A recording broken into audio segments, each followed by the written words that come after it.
have those pack of 6 or 12 or something? Oh, come on, for 25p, I can afford it.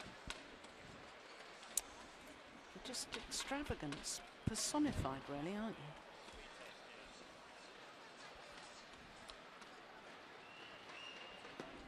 Understood. Jill Clark, sound testing, world feed English commentary. Hello and welcome to Liuzhou for semi-finals day at the Li-Ning BWF World Superseries Finals, the culmination of the 12 tournament OSIM BWF World Superseries.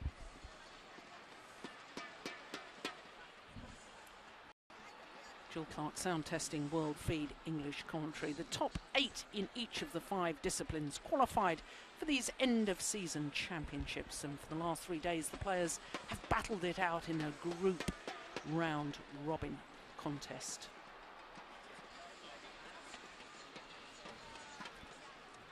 And now, so the top 8 in each of the 5 disciplines qualified for these end-of-season championships, and for the last 3 days the players have battled it out in a group round-robin contest, and now the top 2 from each group has qualified for today's semi-finals. Jill Clark, sound testing, world feed English commentary.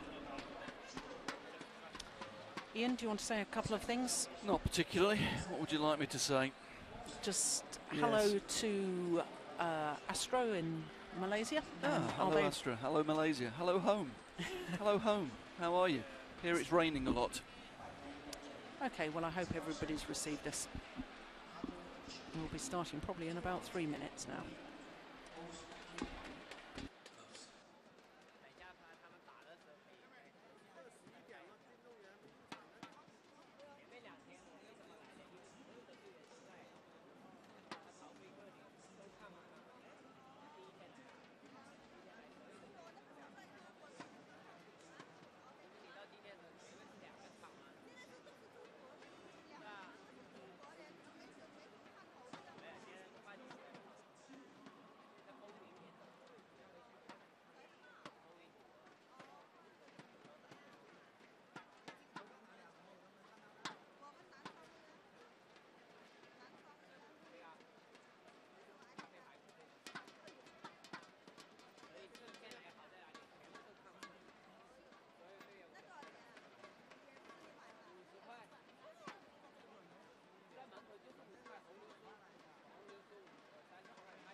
Understood.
Hello and welcome to Liuzhou for semi-finals day at the Li-Ning BWF World Superseries Finals, the culmination of the 12 tournament OSIM BWF World Superseries. The top 8 in each of the 5 disciplines qualified for these end-of-season championships, and for the last 3 days the players have battled it out in a group round-robin contest, and now the top 2 from each group has qualified for today's semi-finals. Well, there you've got the smash speeds for the week, and it's all headed up by Fu Haifeng.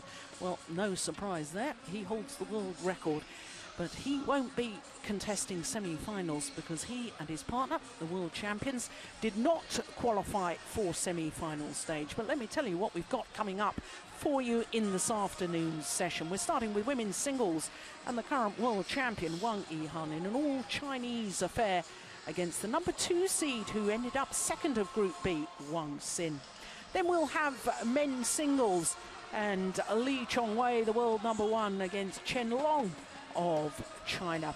Then women's doubles and Peterson and Ruta Yule of Denmark, who topped Group B. They're up against Ha and Kim from Korea. Then men's doubles and the World Championship silver medalists Go and Yu from Korea, up against the defending champions Bo and Mogensen from Denmark. And then the last of our 5 matches this afternoon, the world champions Zhang Nan and Zhao Yunlei up against the Japanese pair of Ikeda and Shiota. Well, that's what we've got coming up, and the players you can see waiting in the wings there to emerge onto court. I'm Jill Clark, and sitting alongside me, as he has done all week, keeping me company. Today is former England head coach Ian Wright, and Ian, it's been tough matches all week to get to these semi-final stages. Yes, it's been interesting to see how the top players have responded to the group play situation. It's thrown up some interesting scenarios, particularly yesterday. And the culmination is in the ladies singles that we've ended up with an all-Chinese semi-final, which is, I'm sure, is not what they were hoping for. No, and the reason we've ended up with an all-Chinese semi-final is because Guangxi was beaten yesterday evening by the young Indian player Saina Nehwal and beaten in 2 straight games, 21-17, 22-20.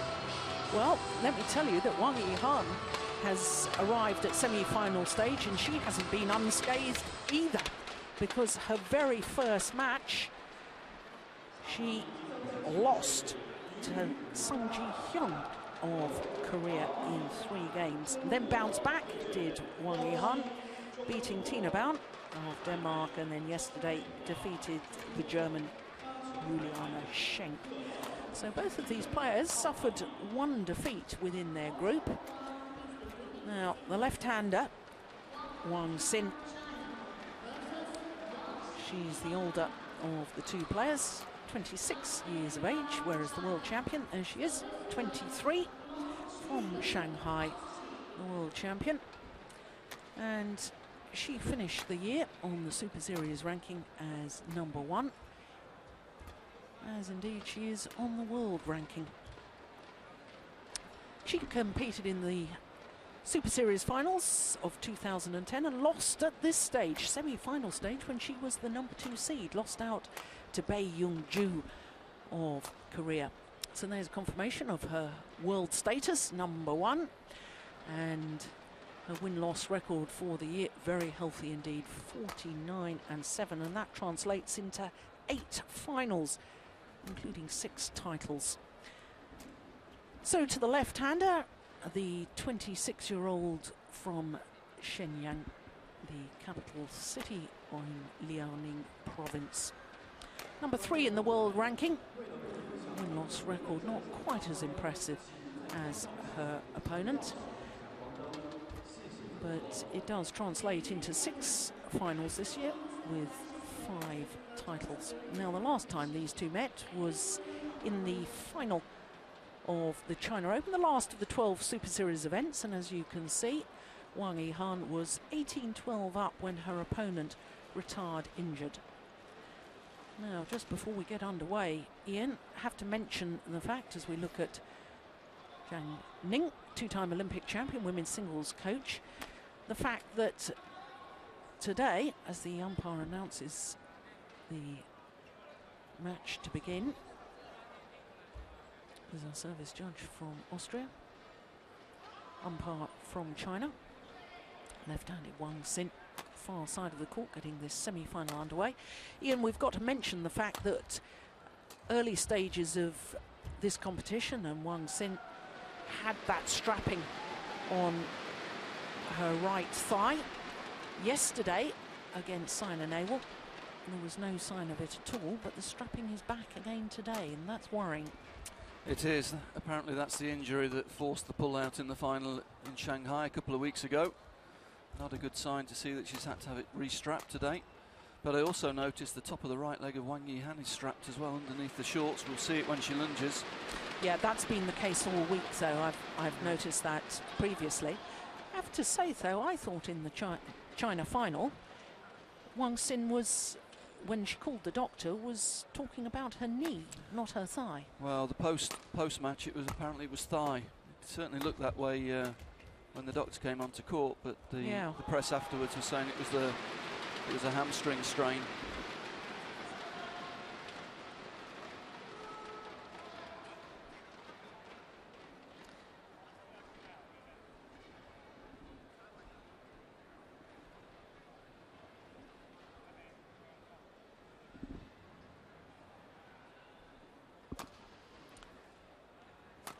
Well, not only is this the 9th meeting between these two players, it's the 6th time they've met this year.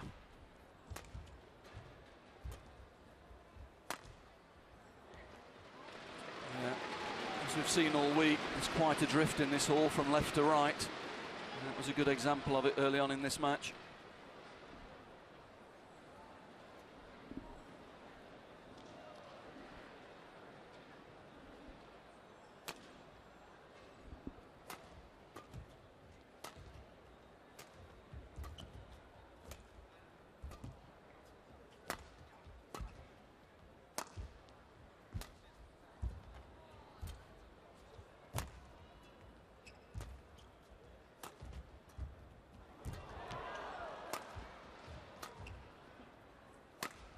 That's a good rally.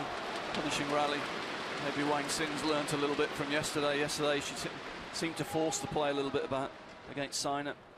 Guangxi's a player who, at her best, is a rallying type player. Looks to create space by playing 5, 6, 7 shots.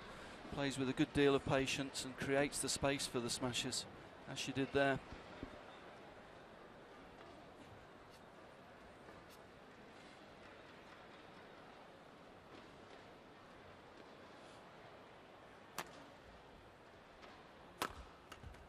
As opposed to Wang Yihan, with the extra height and the extra power, she is able to attack a little bit earlier in the rally. She's able to adopt a more aggressive tactical plan against most players.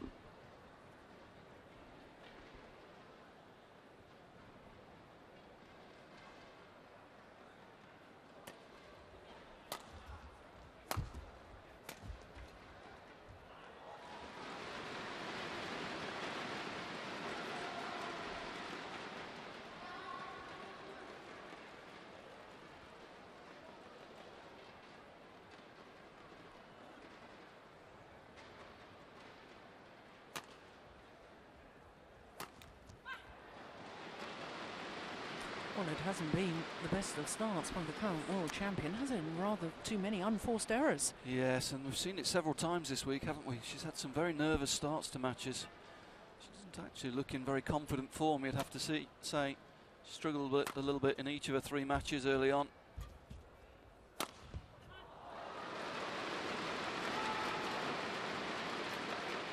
Of course, struggled yesterday against Juliana Schenk.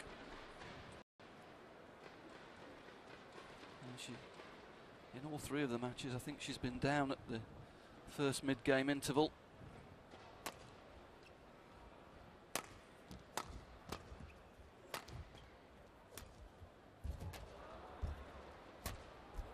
That's short. Yeah. There's a good chance the same pattern will be repeated today. The way things are going.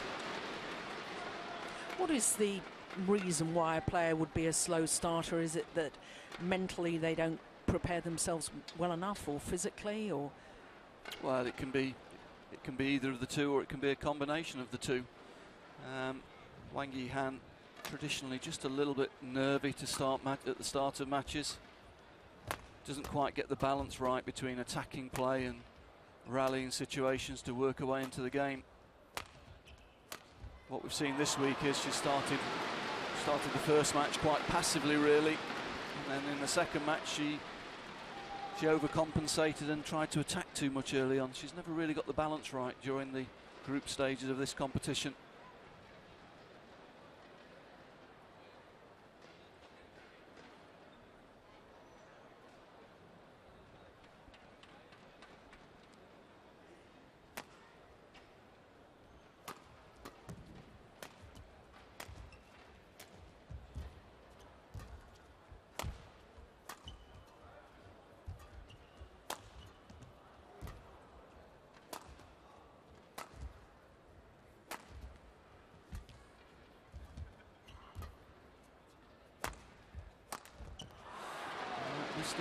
Good patient rally from Guangxi. Just following on from that point, Jill, it's been noticeable with Wang Yihan that the mid-game intervals have really been to her advantage this week, where the coach has come on and been able to give her a little bit of direction and focus her a little bit better on what she should be doing tactically. Of course, in a China v China match, there'll be no coach coming on, so it'll be interesting to see how she deals with it independently.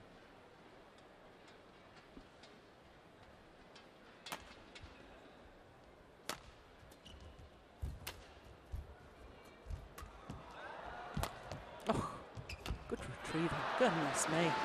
Did very, very well there, did Wang Yihan. Yeah, good example of a strength there. Shuttle was way behind her. Able to not just hit high and hard, but with good precision to the corner as well.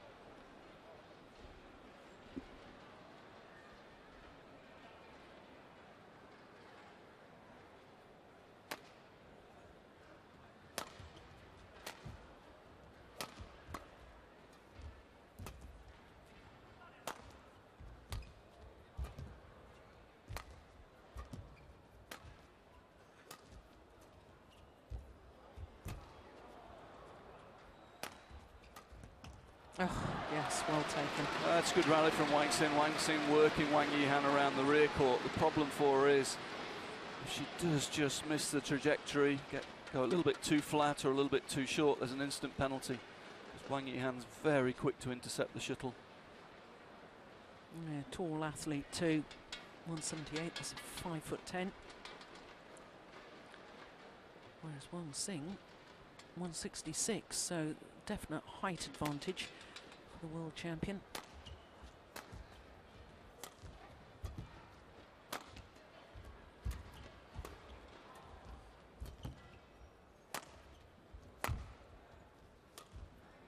Oh, that was going out.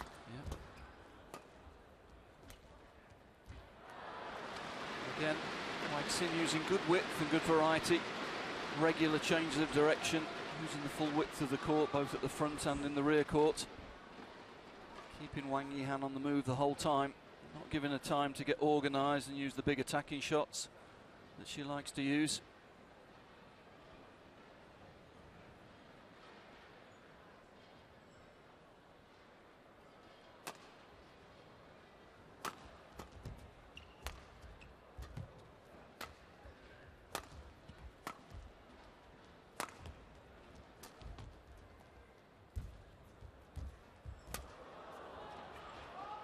That's way out.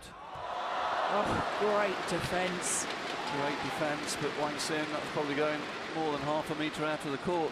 Yeah, I couldn't believe she took it. This one. You see it here, watch where her feet go. Look how far out of the court she is. No wonder there was a gap across court. It was a big cross court.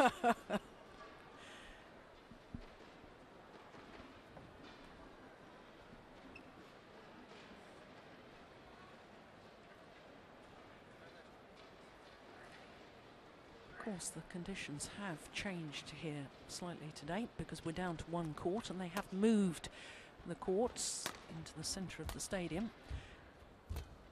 And the lighting is a little bit different to what they've been playing under for the last 3 days.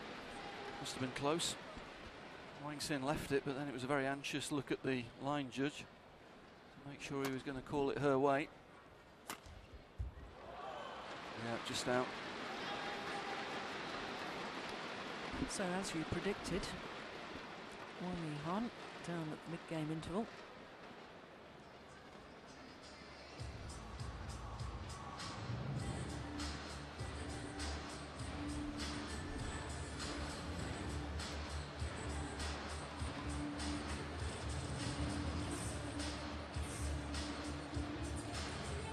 So Guangxi, number 3 on the world rankings, but number 2 on the Super Series rankings.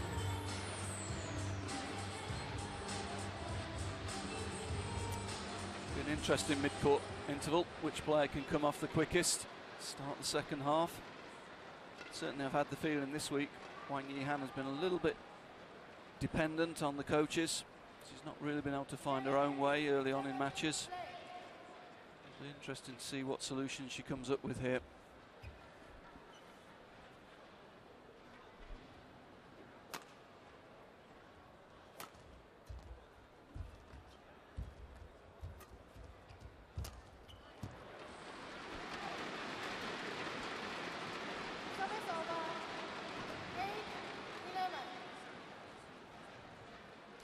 It's always difficult for two players who train together to play against each other in competition. They know each other's games inside out.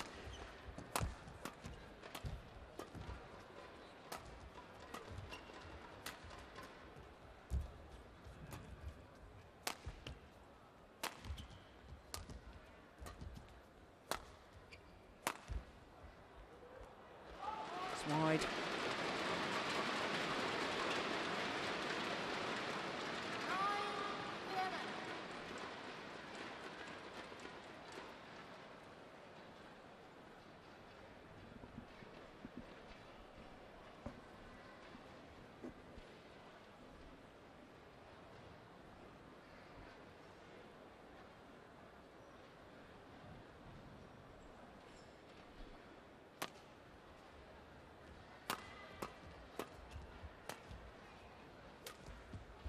That's wild, goodness me. It's a poor shot. Just the last couple of times she's gone into that corner, she's looked a little bit tentative to me. Deep backhand she took, she didn't seem to be on balance, and she was definitely off balance for that shot.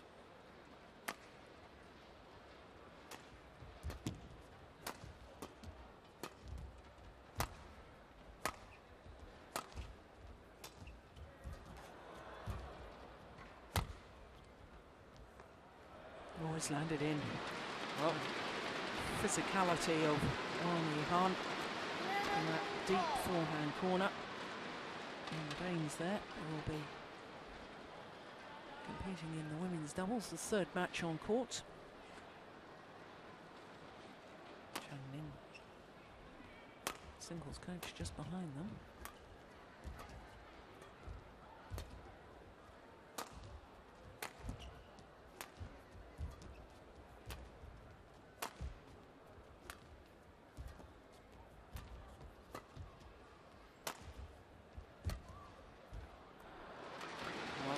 That ends that run, but you'd have to say Wang Yihan, the break, mid-game interval came at the right time for her. A little break gave her time to refocus as she was able to come out and play more patient rallies and win 4 points in a row.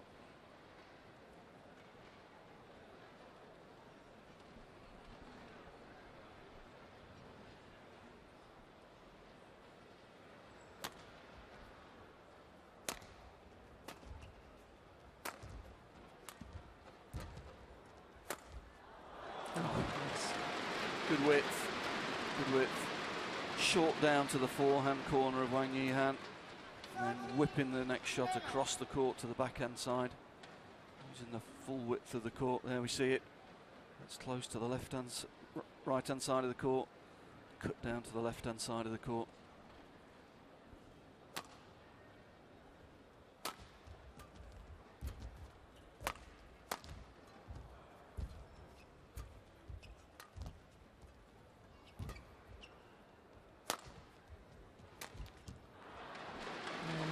Seem to get behind that, Wang Yihan. No, it was quite Wang Xin actually hit a good length there, and Wang Yihang guilty of forcing the play there, needed to be more patient. As you say, she was never really behind it.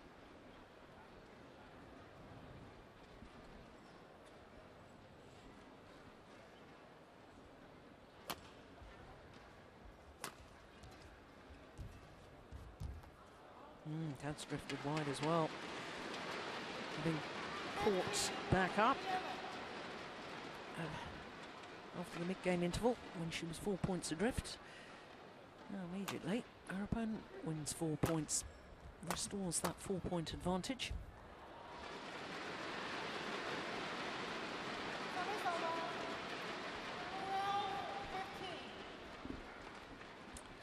It's been a patchy game so far. Quite a few errors from both players, mixed up with some really good winning shots. No real rhythm developing here. No pattern to the game so far.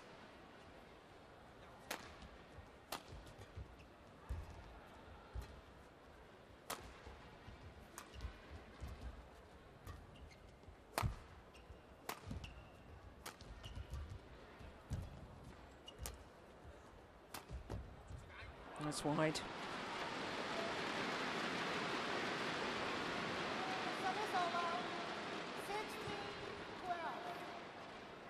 Again, not really in balance to play that shot, to play the attacking line. She was trying to play to the line, but she was a little bit out of balance, and that just pushes the shuttle out of the side.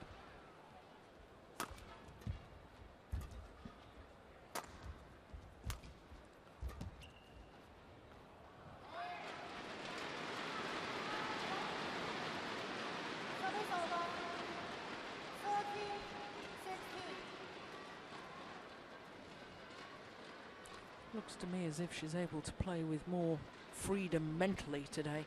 Wang Xin, she looked very nervous at times yesterday against Sina Nehwal.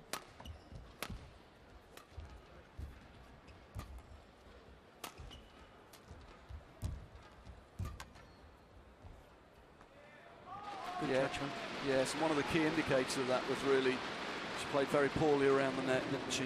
Yeah. And that's always a sign of nerves, gripping the racket a little bit too tightly, losing the feel and the touch of the shuttle on the racket. And today, a net touch is good so far.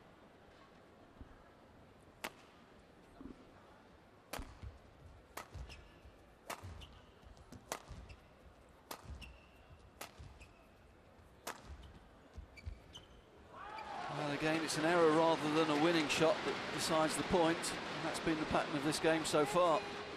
A lot of errors, a lot of shuttles going out to the sides of the court, one or two out of the back. Not playing the conditions very well there. She knows now by this stage of the week there's a big left to right drift. Shuttle just got caught on a current of air, drifted outside. So just 1 point in it now. Oh, that was getting out too, wasn't it? Yes, I think so.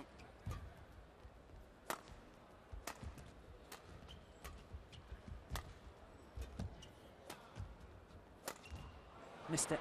Then it's an error, not a winner.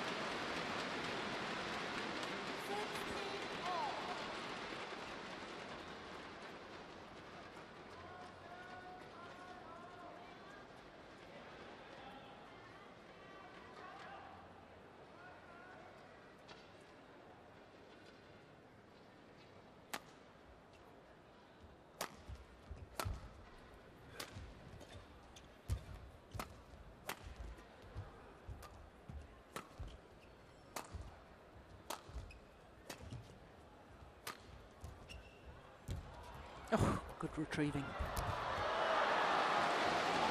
Couldn't get the next one. Better rally. Both players playing with better precision.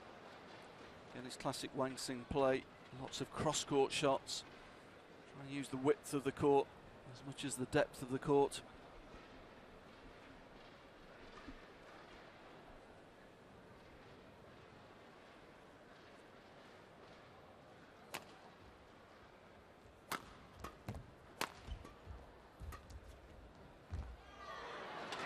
Nicely played.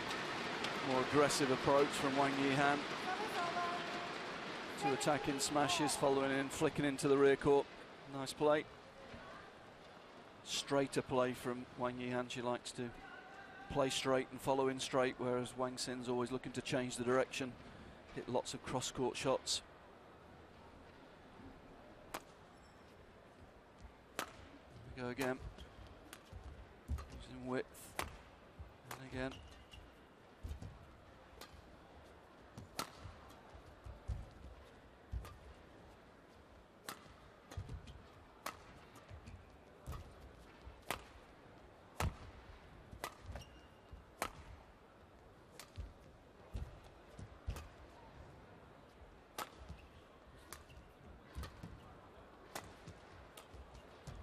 Rally.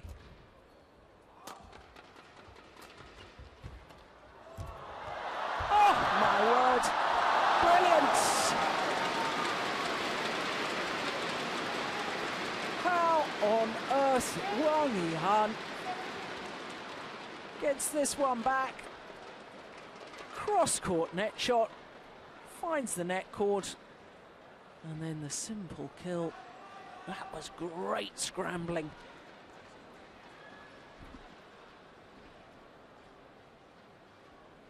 No, not surprising, both players taking the opportunity to tell down after that rally. Yeah, at last both players playing well in the same point. Great court coverage from both players there, but Wang Yihan took the chance with the cross-court attacking drop shot and somehow was able to cover the short diagonal reply. Excellent agility. So for the first time in this opening game, the world number one, Wang Yihan, goes into the lead.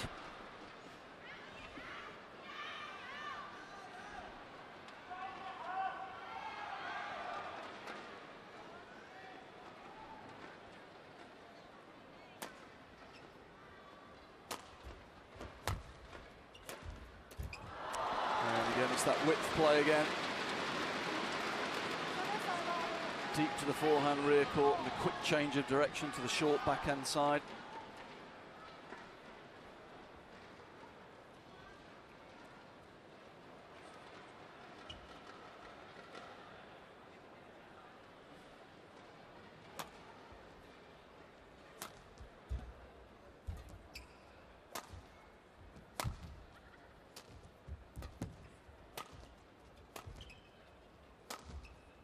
Going wide.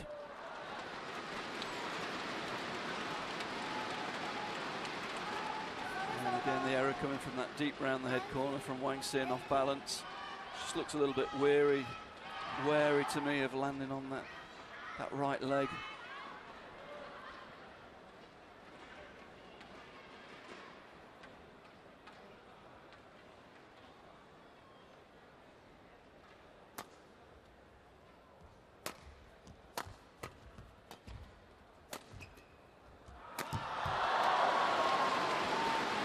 The block just far too loose.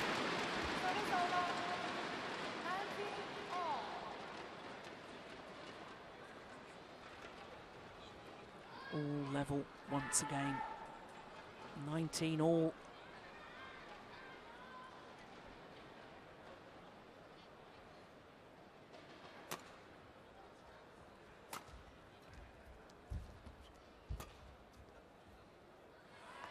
It's gone a long way out the back. Big swing. Lost control of the shuttle. So having been behind for most of this opening game, coming good at the right moment, and now on game point, Wang Yihan.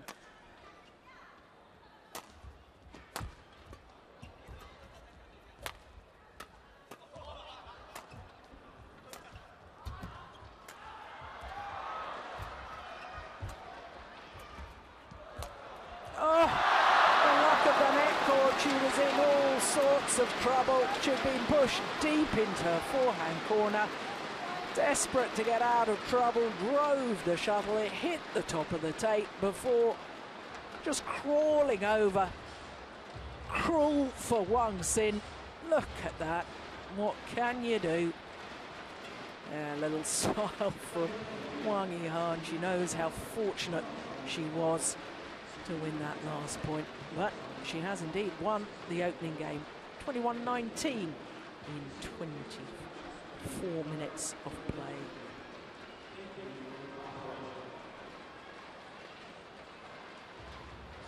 Yeah, a little fortunate to win that first game. Wang Xin was all over that last point. She was there ready to intercept that straight reply, but the net cord beat her all ends up. And she made the run in for most of that game, but Wang Yihan's maybe greater attacking intent telling in the end. Just a little bit more positive in her approach.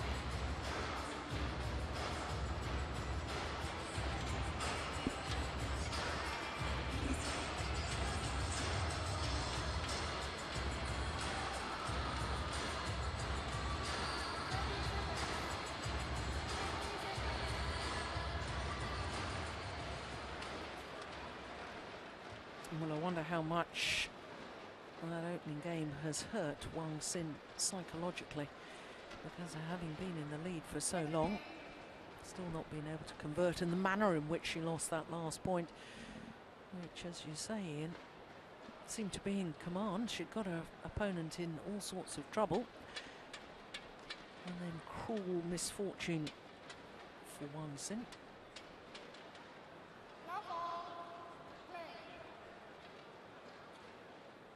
Second game.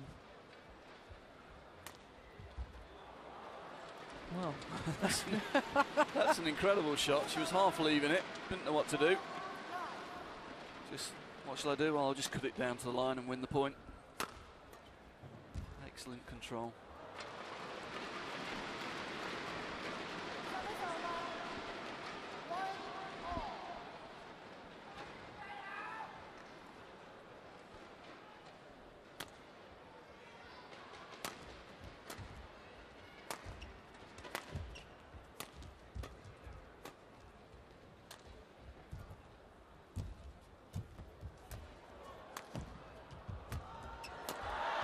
good rally.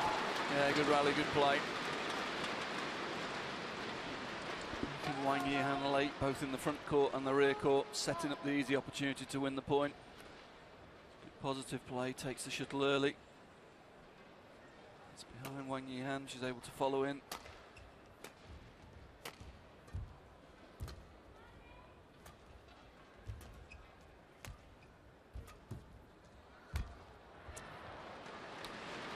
Really didn't move terribly well in that rally, Wang Xin. No, she's just struggling in that corner. Certainly when she's trying to go around the head, she looks very wary of landing heavily on that strap right leg.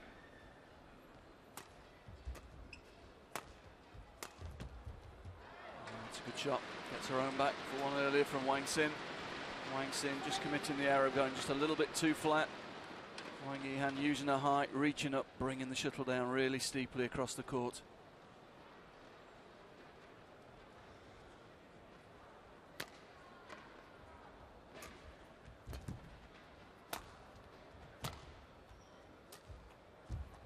Overdone it. Yeah, forced the point there. Wasn't on, it was behind her. Even if it had gone over, she'd have had to cover the long diagonal. And this is where Wang Xin has to be mentally so tough, so disciplined after the disappointment of that opening game. Somehow got to put that out of her mind.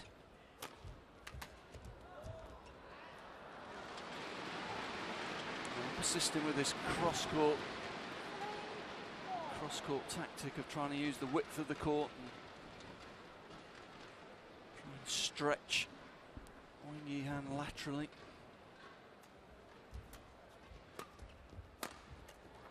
That's too short, too flat. Again, easy interception for the tall Wang Yihan.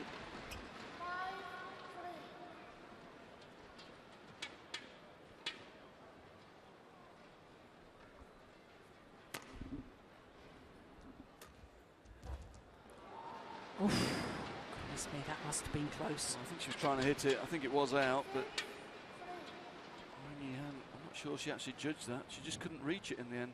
She's trying desperately to get there, look. Yeah. Well missed then. It's got to be long, yeah. You see, she intercepted that quite a long way up the court and then tried to play a flat clear. It's always going to drift out the back.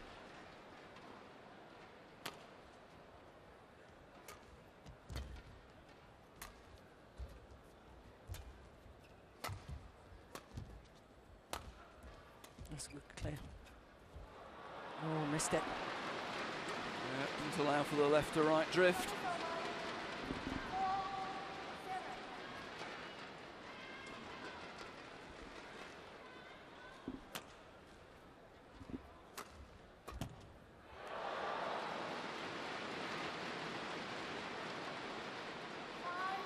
Oh, she got one back, but not on such an important point.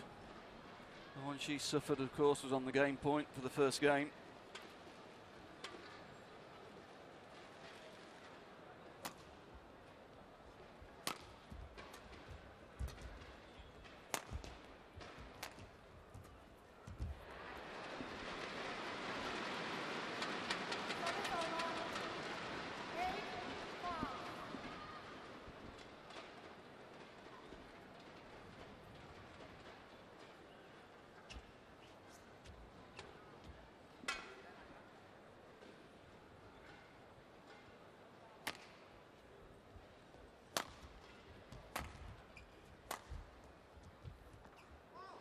That's gone wrong as well.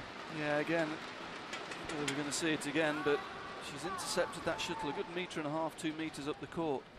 And that makes it very difficult to control the length if you want to play a clear. She really needs to be bringing those shuttles down from there, as she has done there to good effect.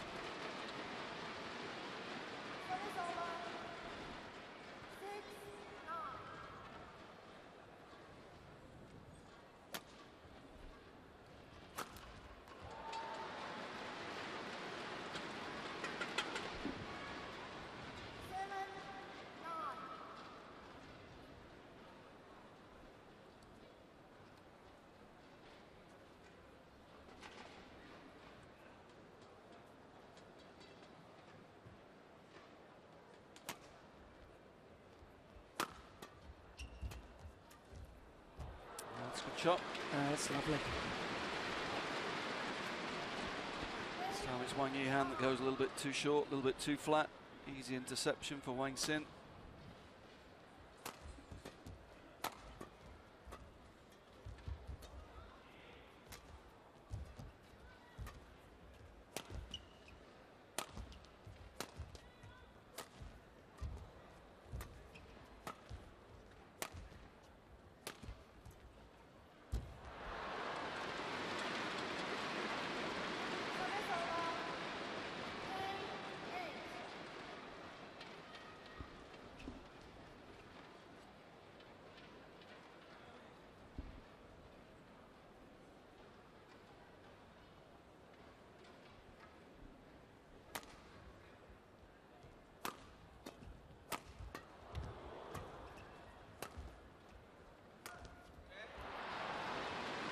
She's a bit disappointed there. She got behind it. It's a tentative drop really into the net. She never seemed to really hit through the shot. No, she seemed to quit on it, didn't she?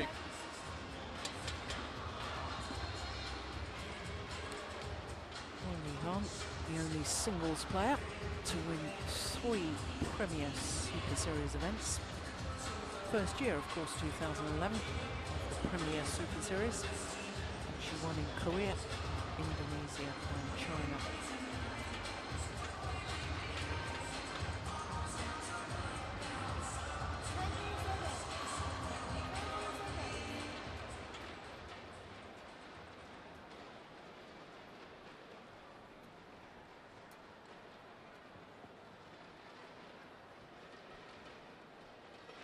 So a 3-point advantage halfway through this second game.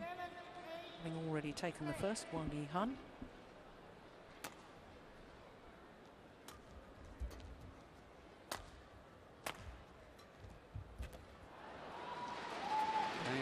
too flat up the forehand wing of Guangxi. Wang Yihan giving Guangxi the chance to jump out, intercept it early, bring the shuttle down, just block it off.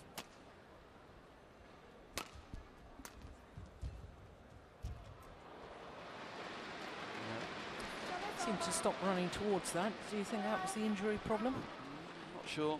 Just think she realised she'd made a poor choice, really.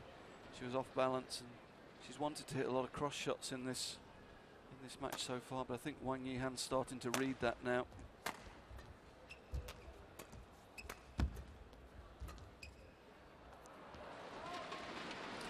And the gesture there from Wang Yihan, she's saying to herself, come on, think about the drift, you know it's going to go faster that way.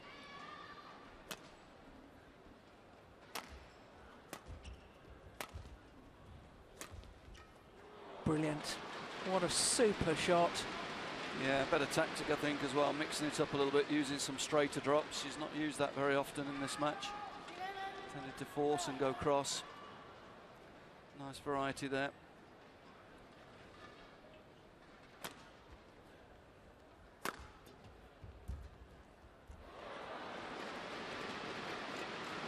Guangxi back level.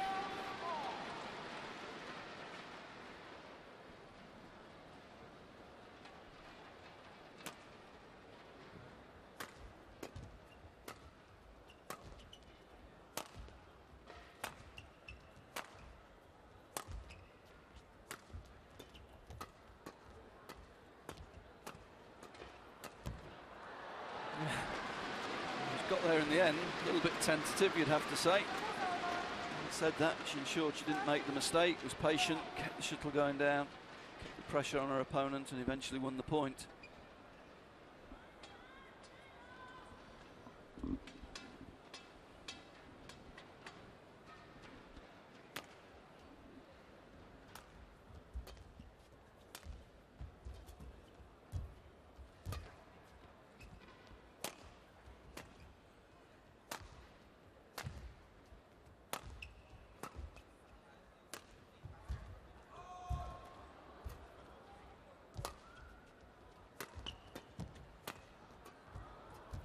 Yeah, completely outmaneuvered. Yeah, good intensity from Wang Yihan. Guangxi off the net, see Guangxi all out of balance there. Couldn't hold the lunge position.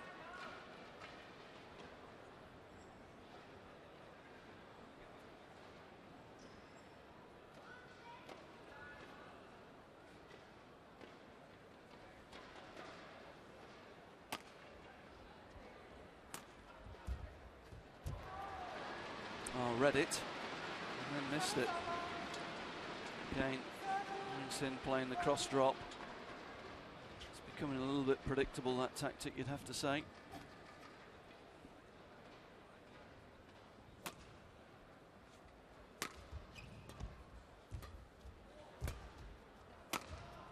Too short.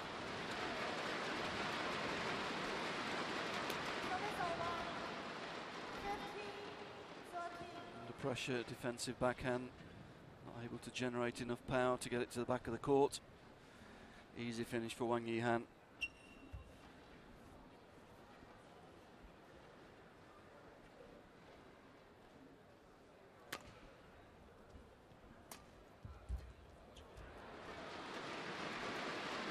Well, there's been a couple of clues there for her in this game, hasn't there? The twice she's used the straight drop, she's won the point. Between, she's persisted with the cross-court drops, and it's not effective at the moment. That's a tactic that Simon Nawal used to great effect last night, the body smash.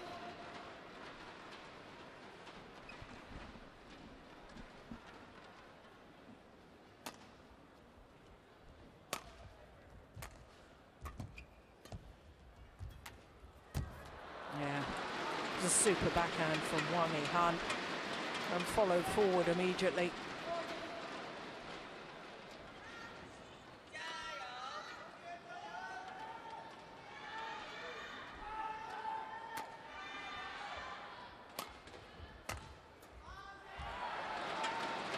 Again, Guangxi looking for the cross drop. She got there early, intercepted, but to be honest, made a little bit of a mess of the attempted cut across the court. And again, Wang Yihan had read it, she was on the way in that direction.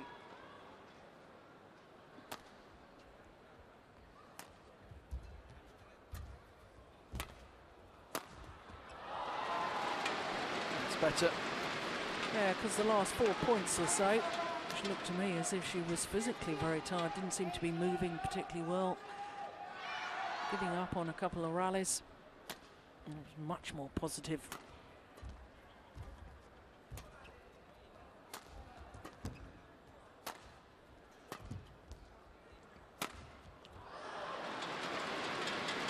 Yeah, good play. Guangxi fixed in the middle of the court because of the previous couple of body smashes that Wang Yihan's used, and that just opened space down the line.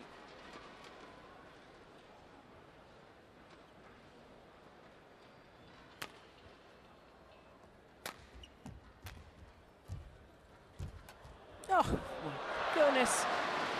He's retrieved another one at the net. Wonderful control when under severe pressure. And that great net shot has brought Wang Yihan 5 match points.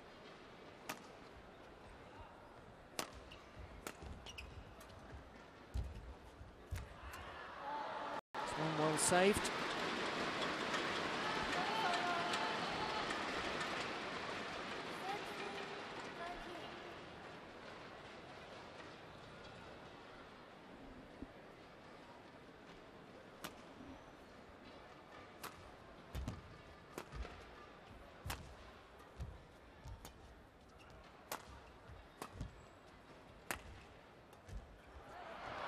This time,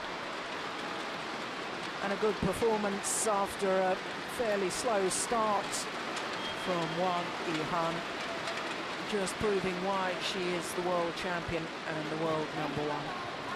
Defeating her teammates and #2 seed, Wang Xin, in 2 straight games, 21-19, 21-16. In the end, I think the left-hander, yeah, they're just not able to change direction. Perhaps the fatigue in the legs, perhaps even the injury problems. 41 minutes though for Wang Yihan to book her place in the final. 21-19, 21-16.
So that's the first of our 5 semi-finals this afternoon, and Wang Yihan, the world #1, beating compatriot Wang Xin in 2 straight games. Coming up next, as with the women's singles, we've got the #1 and 2 seeds battling it out at the semi-final stage, and following that we'll have women's doubles, and the Danes who topped Group B, Christina Pedersen and Camilla Rutayul, up against Ha Jung-eun and Kim Min-jung of Korea. Then men's doubles in the World Championship, silver medalists Ko Seung-kyung and Yu Young-sung up against the defending champions Matthias Bo and Karsten Mogensen. And then the last of our 5 semi-finals this afternoon features the world champions Zhang Nan and Zhao Yunlei up against the Japanese pair of Shintaro Ikeda and Reiko Shiota. So plenty more to come.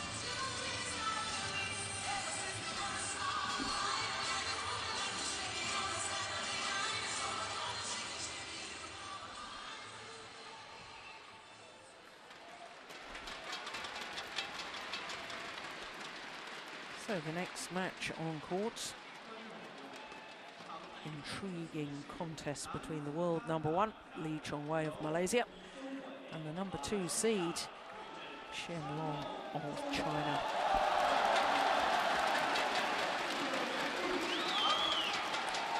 Led out by the world #1, the 3-time defending champion of the Super Series Finals title. We've only had 3 previous Super Series Finals, and the Malaysian Li Chongwei has won them all. 2010 Super Series Finals, beat Peter Gader in the final. First won the Super Series Finals in 2008 in Kota Kinabalu. A year later, retained the title in Johor Bahru in Malaysia.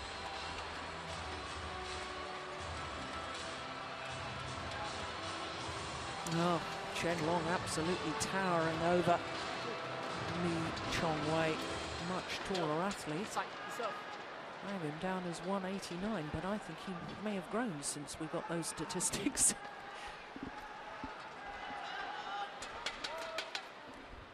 What an athlete this man is. What a supporter of the Super Series. 4th consecutive year that he's finished the Super Series year, ranked #1 on the Super Series list. But this is a man who has improved out of all recognition. The #2 seed, Chen Long, from Xiamen in Fujian province.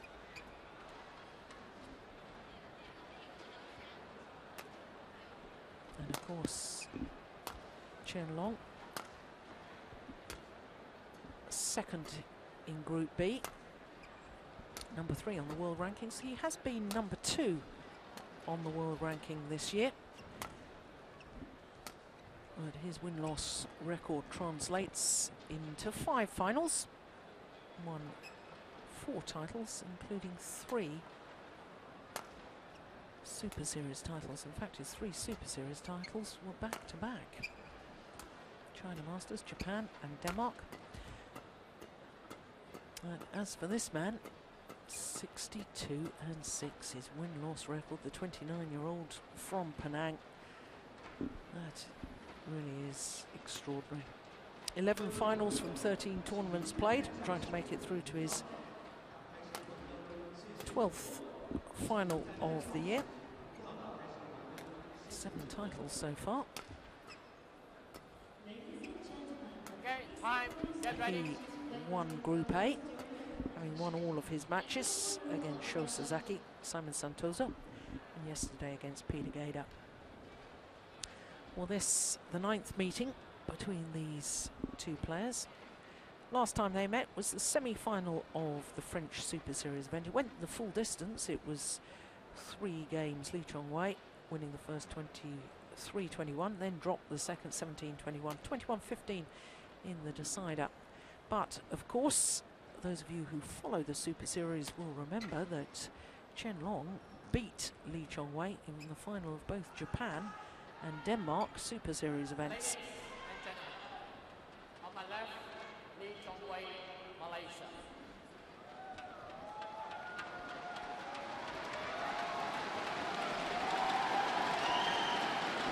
On my right, Chen Long, China.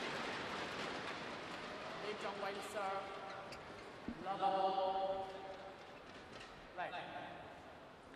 So the defending champion, Li Chongwei, against Chen Long of China.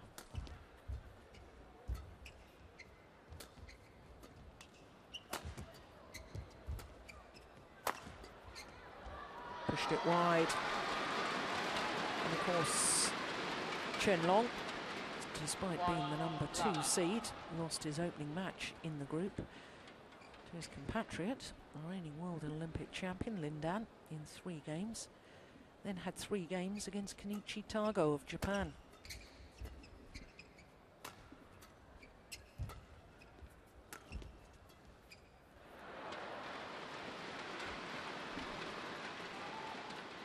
To love.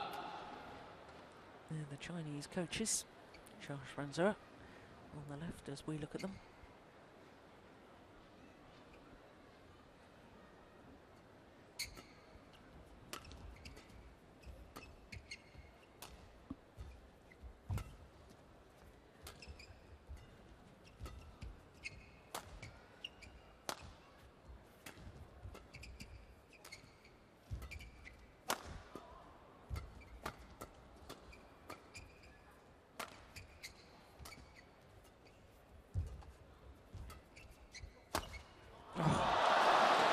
Good smash. Yeah, and that's the danger of Chen Long. Played a very patient rally, happy to work the shuttle around, play the rally out with Chong Wei, but when the chance comes, he's got that acceleration. He's got that quick overhead attack from both sides. Particularly the straight smash is a very, very effective weapon for him. Takes it early, tall man, as you say, Jill.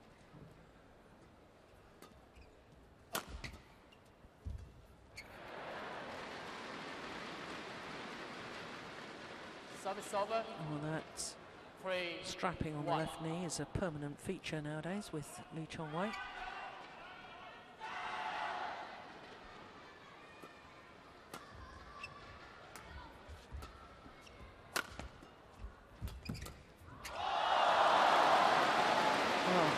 Got down.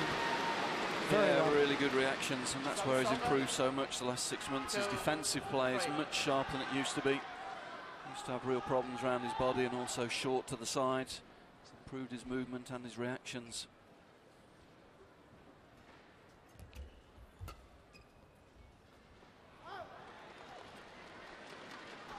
Service over. Interesting to see how Li Chongwei wants to play this match. It's been a little inconsistent this week, you'd have to say. He's normally got off to good starts, but then he's tended to relax a little bit, let opponents into matches. But I'm sure he'll be more focused today for this match. He knows how dangerous Chen Long is now. Against that straight attack. This time it's from around the head. You only have to be a fraction short. He's very quick to get behind the shuttle and brings it down very steeply and quickly.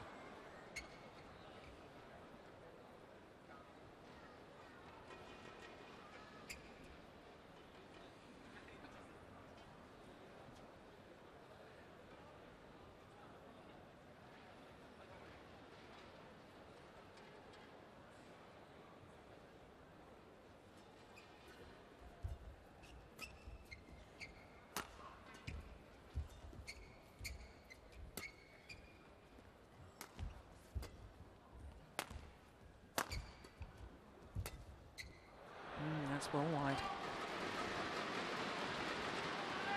Service over. 5-3. Yeah, just lost control a little bit there in the deep lunge position. Yeah, telling himself maybe he should have played straight, not tried to force the cross-court lift. Keep it simple when you're late.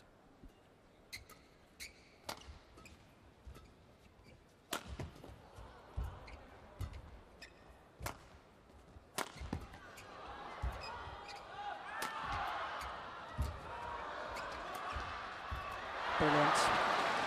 Really good from Chong Wei. See, Chen Long this year is learning so quickly, isn't he? Again, he was in that deep lunge position. This time he went straight, kept himself in the rally. Didn't win the rally, but made Li Chongwei play the extra shot.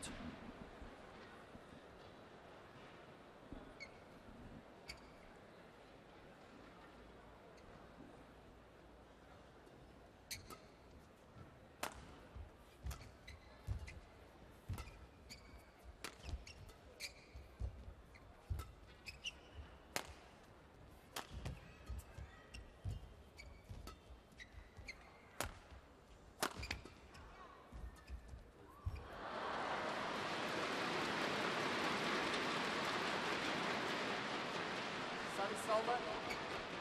4-6.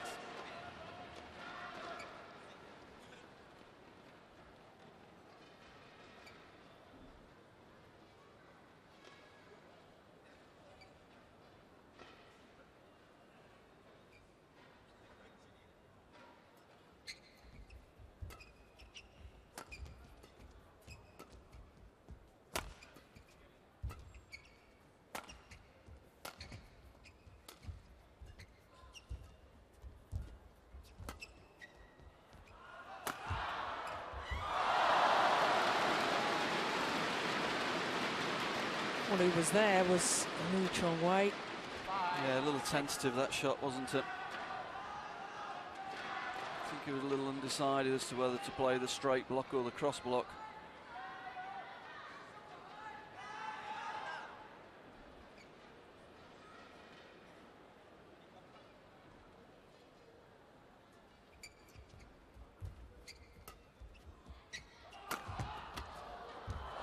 And there's that steep angled attack again. Chong Wei's been beaten with the straight smash from that side. Now he's been beaten with the cross, and that makes it difficult to defend. Back level.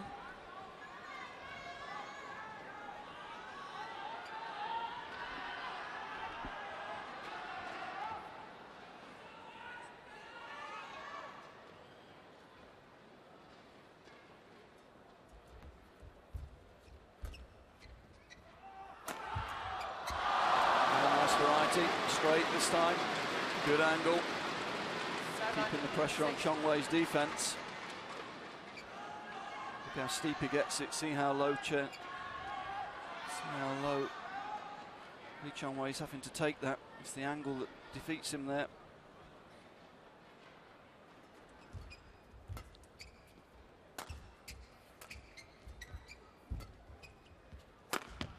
Oh, he's missed it. That to me is a sign of nerves. Just dragging the shuttle wide.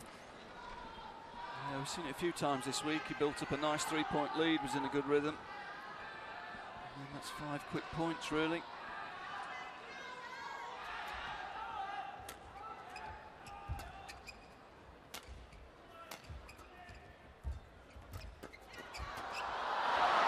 Yeah, try and take the initiative there in the front court. Better tactics from Chong Wei there, you'd have to say. Cutting down Chen Long's time in the front court. I just feel when Chen Long is hitting down, straight block's not the answer against a tall guy. He moves well in straight lines. I think if it was me advising Li Chong Wei in this match, I'd be asking him to use a lot of cross block. Make Chen Long change directions, make him cover the diagonals. It's a good smash. Very good smash, and especially as he's just made an error down that line with a smash to readjust, make it inch perfect.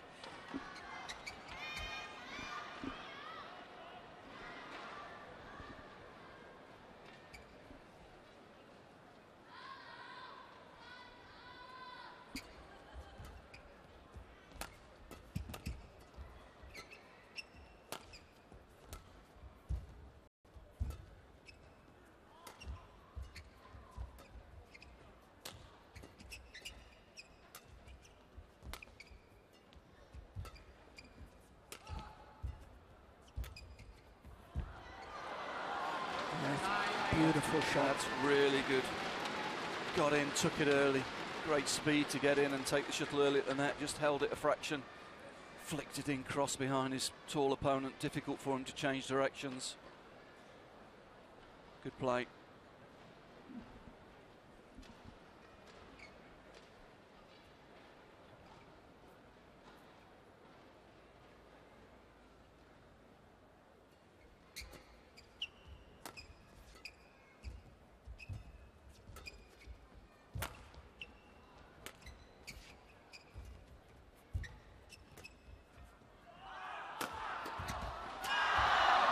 Good defence. Couldn't get the third one back, but initially did awfully well.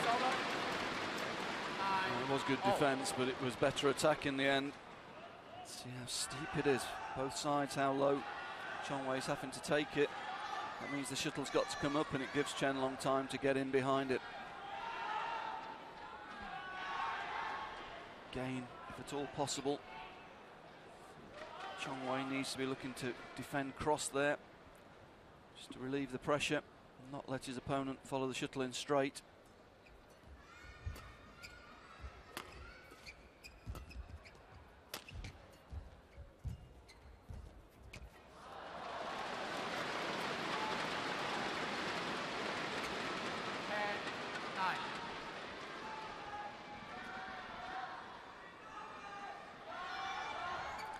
Li Yongbo looking a little bit anxious at the moment. Head coach to the Chinese team.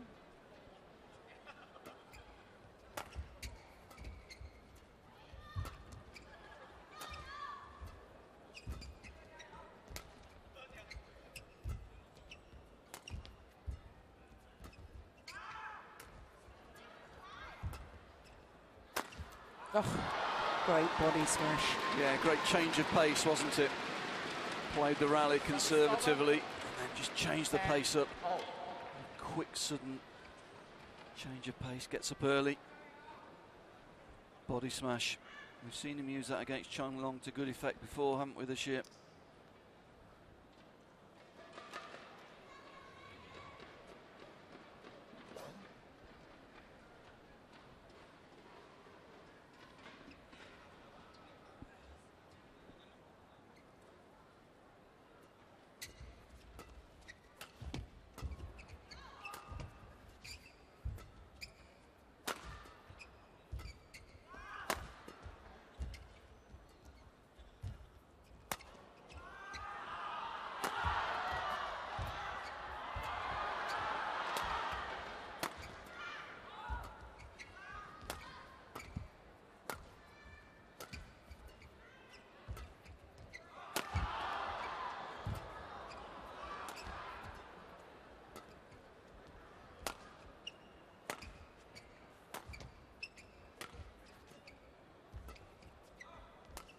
What a rally.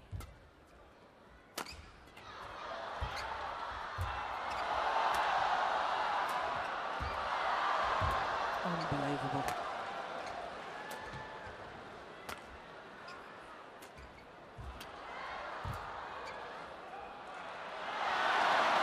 It's long. Oh, that was incredible. I have to say, one of the rallies of the year, not just the tournament, Jill, that. Both players at full stretch during that rally. Oh, just out. Wasn't far out, was it? Real testament to the improvement in agility and court coverage of Chen Long, that rally, you'd have to say.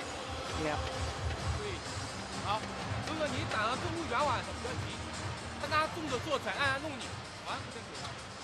这个他，你那段时间他主要是还是通过强网推你和搓，这一下你稍微准备快一点，啊，准备快一点他这个搓推，后来你结合点高球还可以，包括现在。Well, he gets up high these days, doesn't he? Look at that elevation. 对，现在就可以了，往外发起快，太注意，他可能加速。好。 Well, Li Chongwei's returned to court. Chinese coaches using all of their allotted time before their man returns.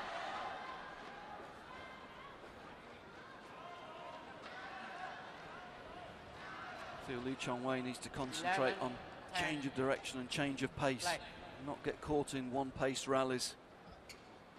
Just keep switching the direction, switching the tempo of the rallies. Try and keep his taller opponent off balance. Yeah, it's a nice net shot. Yeah, great touch.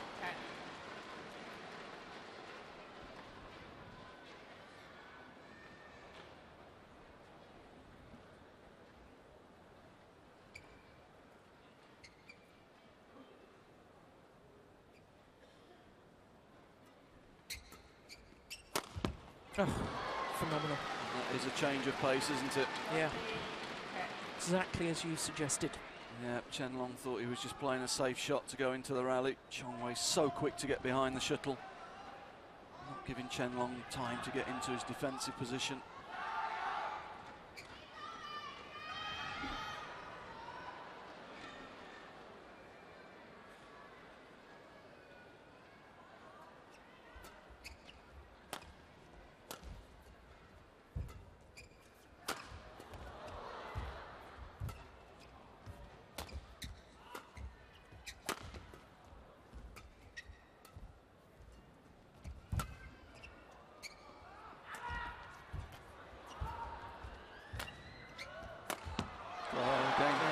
Fantastic. Again, higher to the rear court, going over the interception step of Chen Long. So that's pace off. And then when he gets the chance, pace on and angle as well. That's the variety we were talking about. Sure, that's the best tactic for him in this match. This is a run of 5 straight points now, from 9-10 down.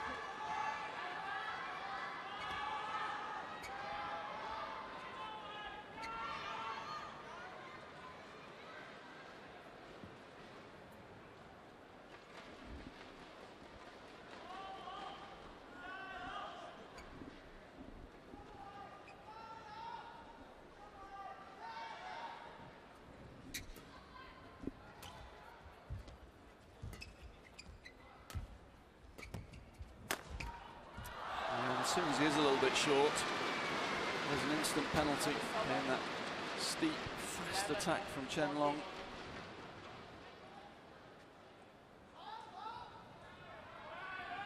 Let's see Chong Wei when he steps in for that, rather than playing the deceptive straight shot, just turning that short across the court. Force the tall Chinese player to cover the diagonal, keep him off balance.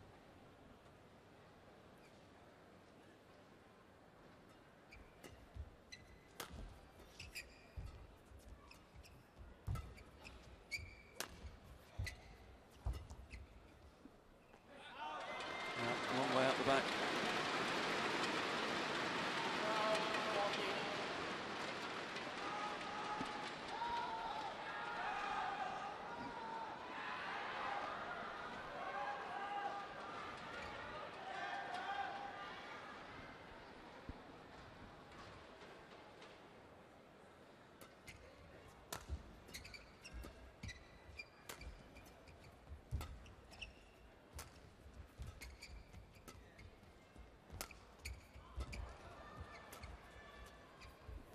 Better.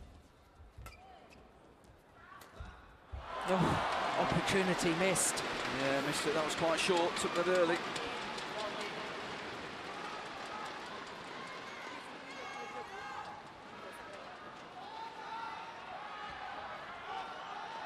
He's a very smiley character, isn't he, Tae Soo Bok? Yep. Certainly looked in a good mood during this week.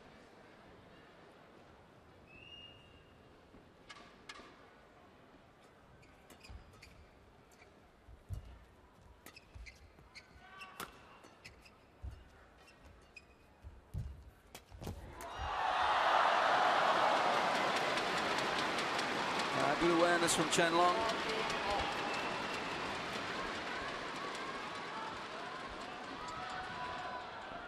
Stepping in, taking the shuttle early, even though it was a net cord. Good reactions. He's pulled it back again. Yeah, he's back level.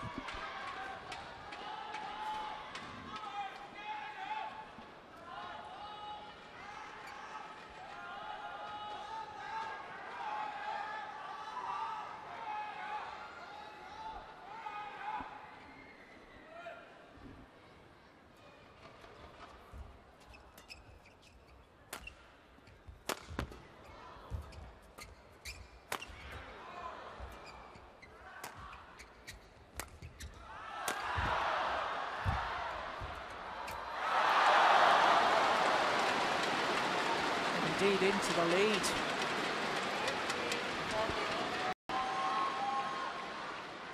And it's the steep attack that causes the problems for Chong Wei.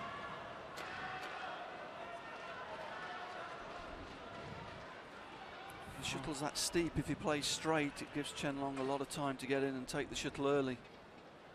I know it's difficult from low down, but he really needs to be trying to turn that, create time for himself to get back into position. 5 straight points.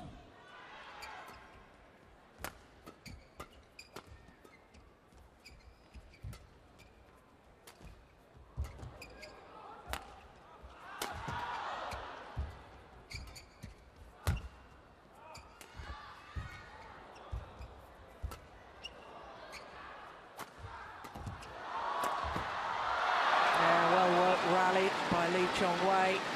Yeah, really good. Couple of times really short to the sidelines, and then the centre smash to finish there, cuts it down to the side and then goes to the body. Nice combination play, switching the direction, switching the pace, and that's what he needs to do. The one-paced rallies are really suiting Chen Long at the moment. He needs to keep those subtle changes of tempo, direction, angle in the game, keep his opponent guessing.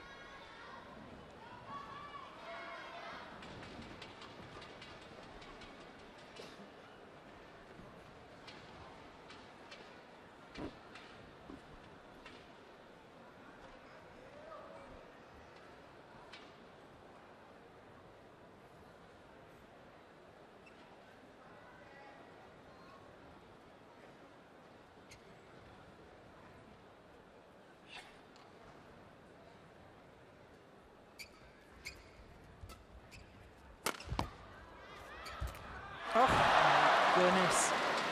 Well, there was slight hesitation. Yeah, body smash worked again, really created the opportunity, but as you say, just hesitates here, there. It means his body's coming down as he hits it, he looks up at the lights. It is different to yesterday, as you were saying earlier on, Jill.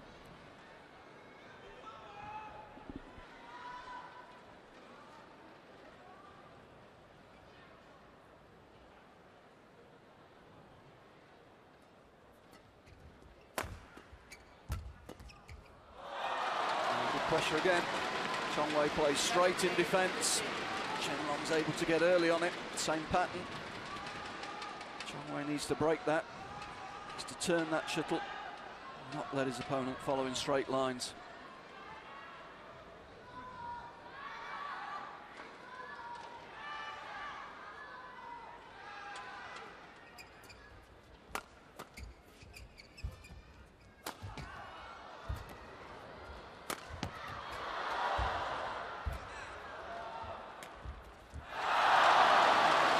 Defence from Chen Long. And I'm sure Malaysian fans will be feeling a little bit nervous at the moment. Just look at the reaction here from Chen Long. A little celebration after winning the rally. 3-point advantage and 3 points from this opening game.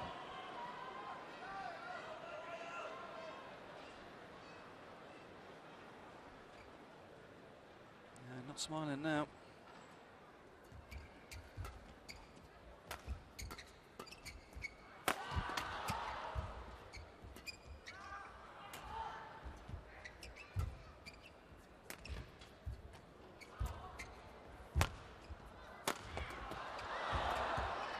Great defence.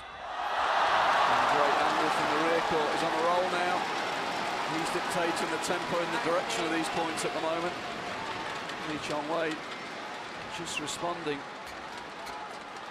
Well, Li Chong Wei in that rally, a couple of attacking shots, but he didn't get through, and it was almost as if he panicked and thought, how on earth am I going to get through the defence? 19-15. 9 of the last 10 points going to Chen Long.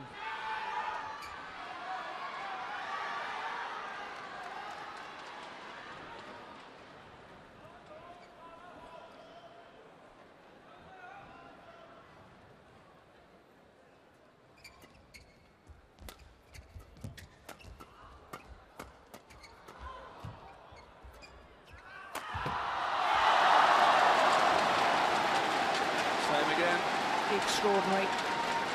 Chong Wei pushing straight. Chen Long getting up early, bringing the shuttle down too steeply for the defence of Chong Wei.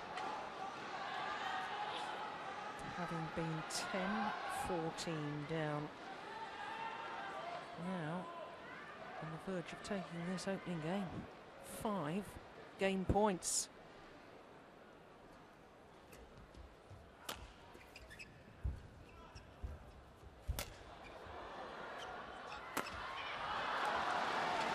Good net. One well saved. Service over. 16-20.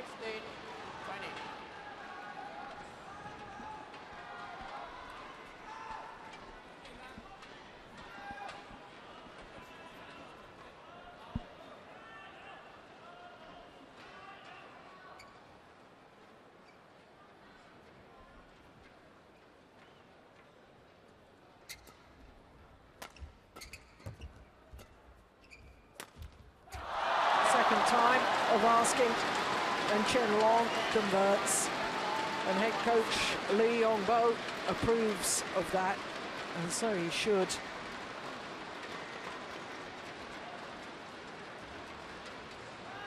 What a comeback. Really was extraordinary. From 10-14 down, suddenly it was all about Chen Long. And he closed out the opening game 21-16 in 25 minutes.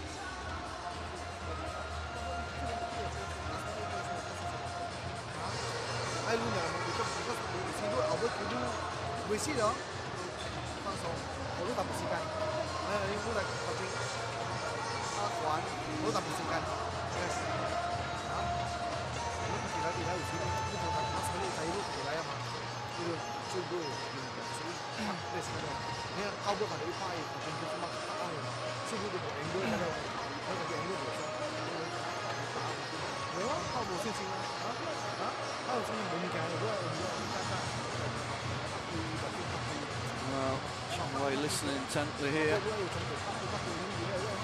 looking for ideas. Certainly lost his way, I feel, tactically towards the end there. Say Jill looks like he just ran out of ideas a little bit. Couldn't get through with the attack, but the attack was a little bit one-paced in the second half of that game. Needs to mix the pace up a lot. When he is forced to defend, he's got to use cross defense, not let Chen Long follow in straight, because that's where he's really, really effective.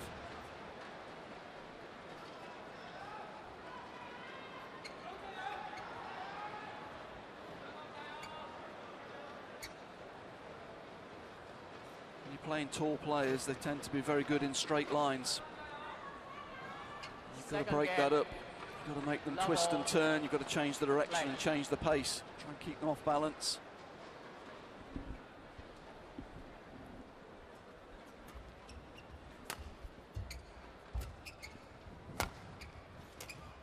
That's good. Yeah. I feel he's found a good rhythm, don't you, at the moment? He's playing with a lot of confidence at the end of that first game. Able to cope with everything in defence, and when he got the attacking opportunities, was really efficient.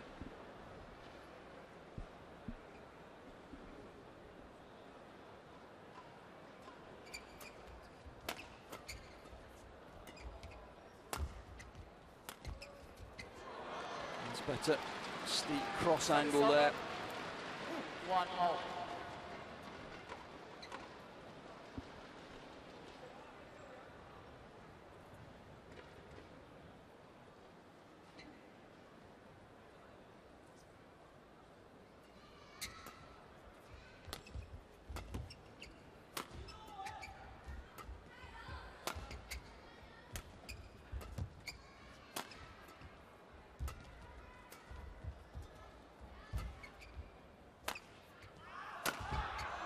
Missed it. Missed it, but it was a really defensive lift from Chongwei. Yeah, I just felt as the rally was in progress that all he was doing was really staying in the rally rather than looking to take the initiative or implement any tactical plans. Yeah, looked a little bit passive, didn't he?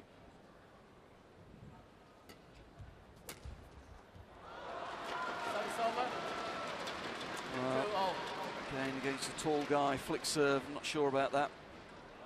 Chen Long just reaching up, cutting the shuttle down. Didn't have to move really for that receive. Return of serve.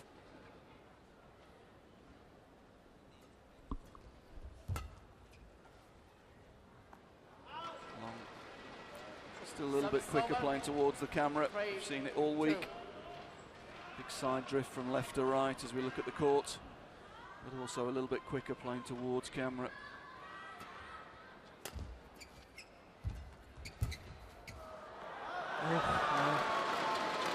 Well long. Service over. 3-0.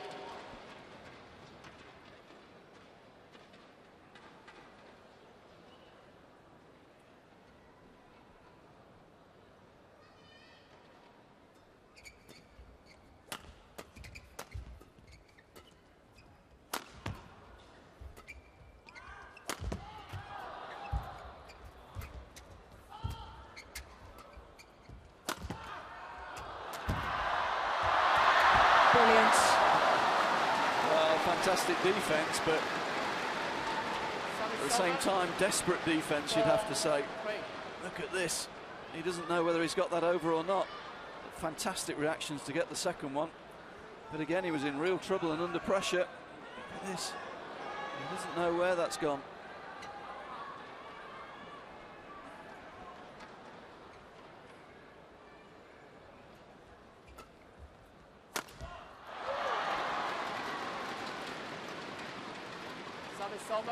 That's a miss. The worrying thing was that had it gone over, Chen Long was actually had read the direction and was standing waiting for it.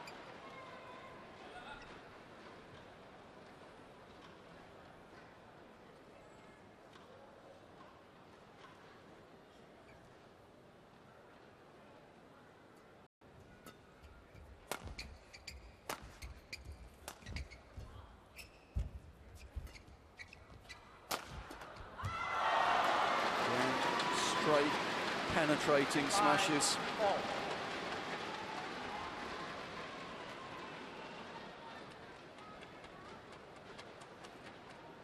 Li Chongwei was playing against Peter Gader, that he didn't look his normal self. He didn't seem as concentrated and as focused as he usually is.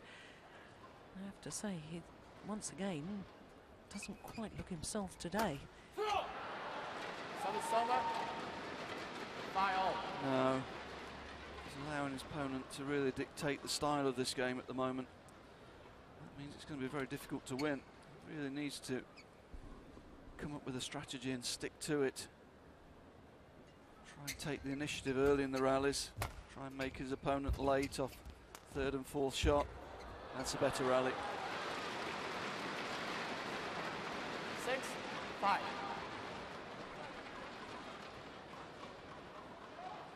Took the initiative off the return of serve and kept it. That's what he needs to do. Yeah, when he's serving, he needs to be really concentrated, try and take the third shot early. It's better.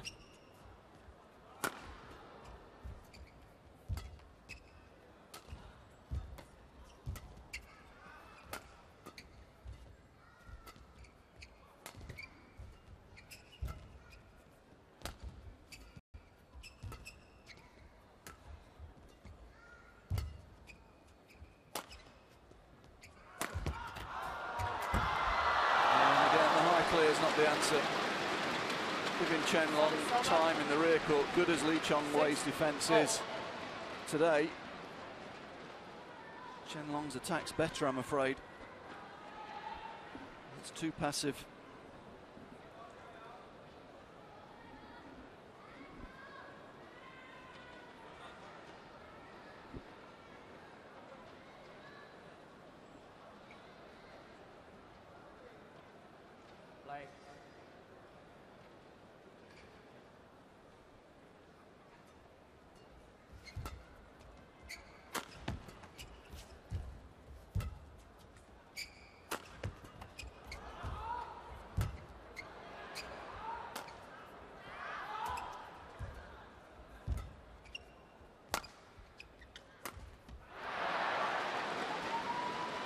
This time it's Chen Long that looks up towards the lights. 7-6. Slightly different configuration of lighting today, going down to the one court format. Yes, and in fact the lights much further away from the court.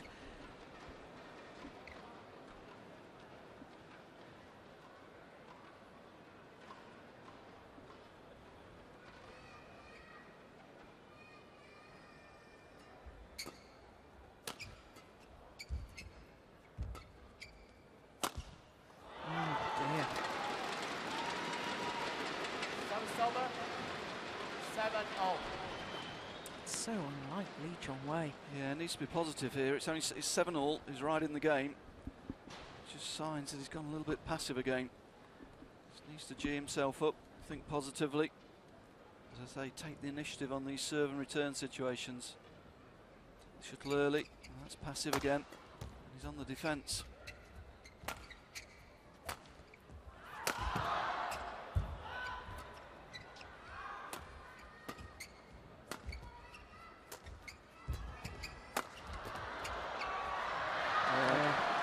able to turn it around.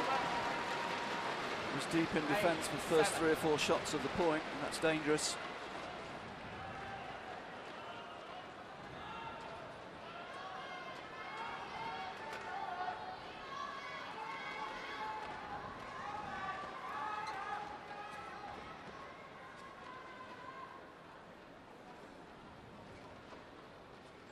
Play on.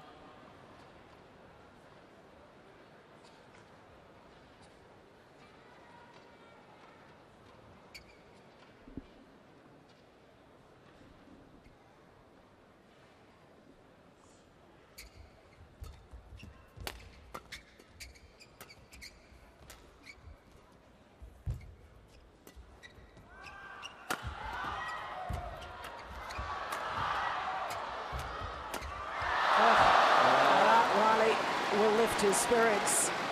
It will, because he was in trouble again on defence. At times it was a little bit desperate in defence. But great fighting spirit. Did fantastically well, and as we say, he turned that defence. That was the key. Stopped Chen Long coming in straight behind it, managed to cross it even from behind himself, and that gave him time to recover and find a better position on the court.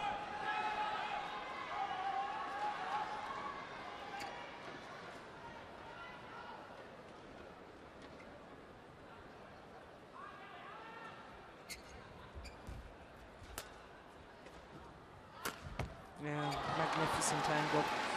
Super, but Key was taking it early on the net, forcing the defensive lift, and then he's got options, he's got time. Good play.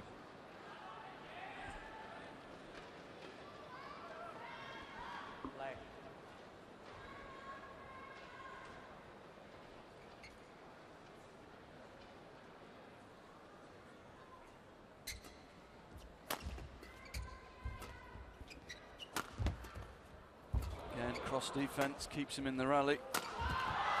No reply to that one though. Defensive lift was just a shade short, and Chen Long all over it. Again, that power straight smash.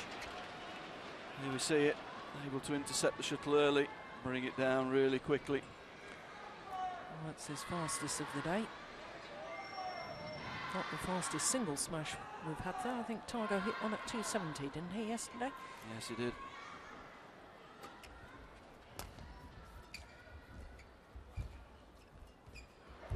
Oh, lovely Super shot. net. Super net. That's what he needs to do, take the initiative early on in the points. Now to the mid-game interval with a 3-point advantage.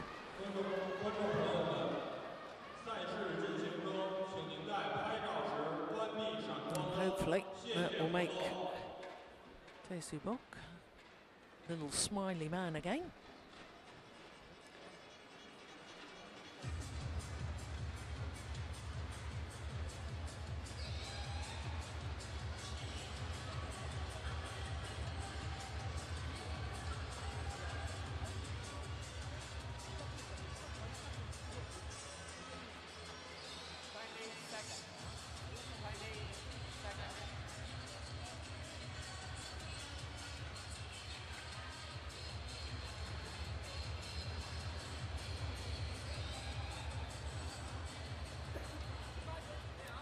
The feeling the next couple of points are pretty critical to this match, Jill. 11-8. Play. See who can wrest control of this second set in the first few points after the coaching interval. Well, he started well after the mid-game interval in the opening game, did Lee Chong-wei. 3 quick points. And then it all went horribly wrong.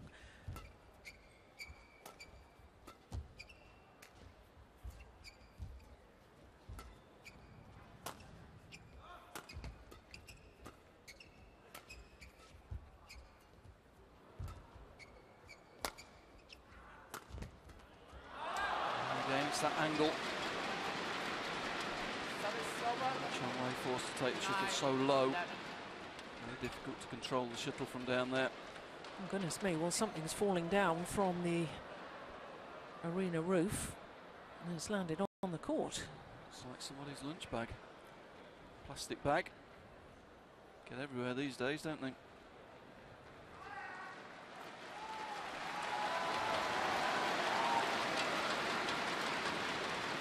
Calmly removes it.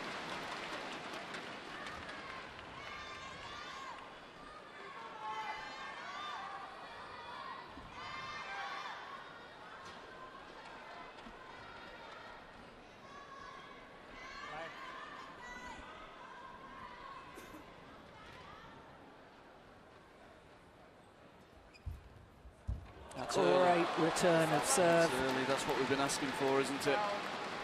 Get in early and try and wrest the initiative early in the points. Super play, super shot.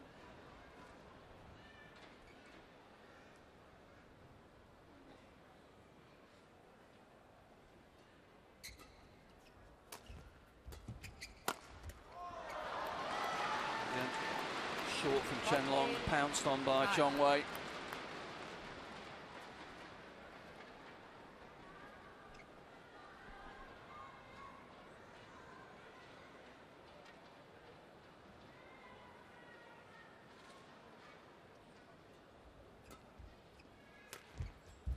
Oh, magnificent. Oh, that is super. And a little bit short from Chen Long. And Li Chong Wei taking full advantage. Played with such disguise, such accuracy.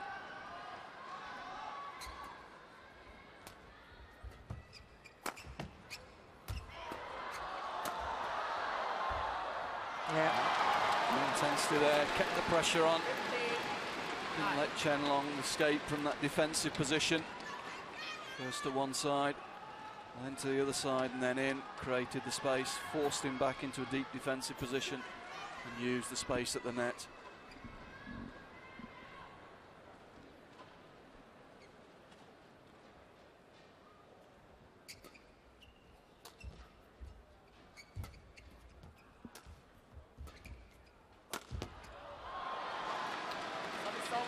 That's inch perfect.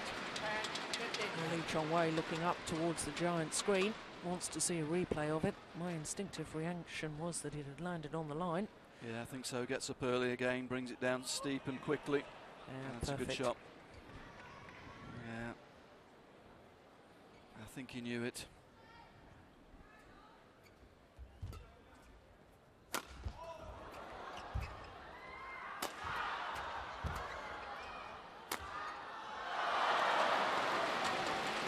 Well, it was a similar sort of scoreline in the opening game. Li Chong Wei had a 4-point advantage, and then his opponent promptly won 11 of the next 13 rallies. Yeah, he's got to be careful here. Chen Long's a fearsome match player these days. Doesn't let go of sets. Maybe looking to turn this one around. Again, big key for Chong Wei here, being positive on return of serve. Stepping in, take the shuttle early.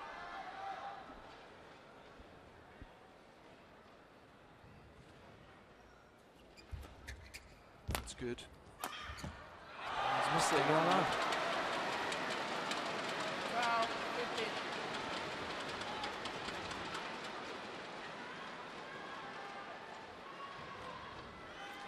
This is a very, very big point.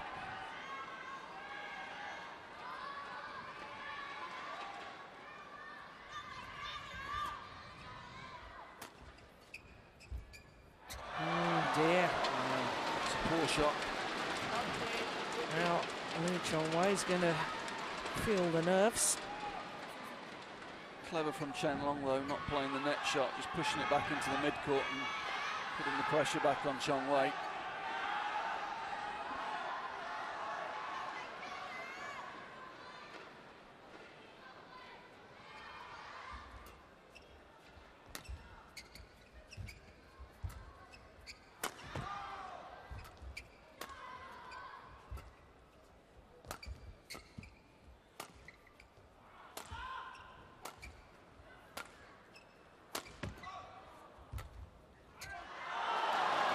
He's missed another. Goodness me. What on earth is going through his mind at the moment? He had a 6-point advantage. At 15-9. That's well out.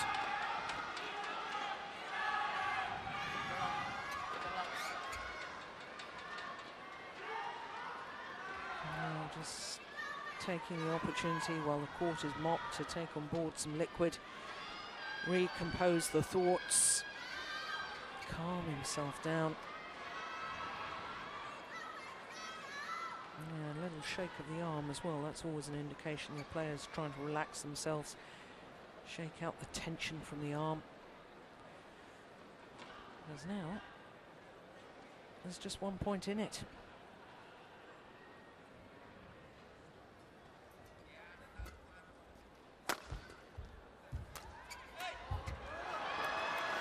It's good, quick change of direction. Let Chen Long play in a straight line. Needed that point desperately, didn't he? Quick change of direction. Break the equilibrium of his taller opponent.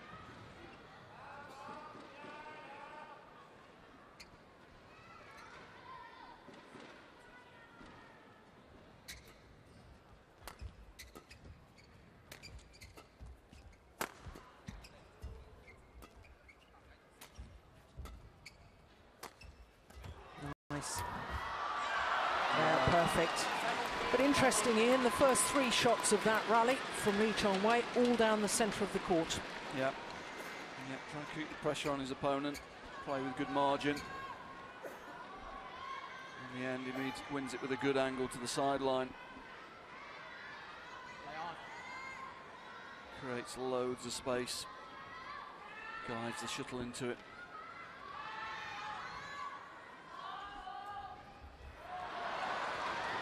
I haven't seen many mistakes from Chen Long, but that goes down as one. Yeah, that's a gift as far as the Malaysian is concerned.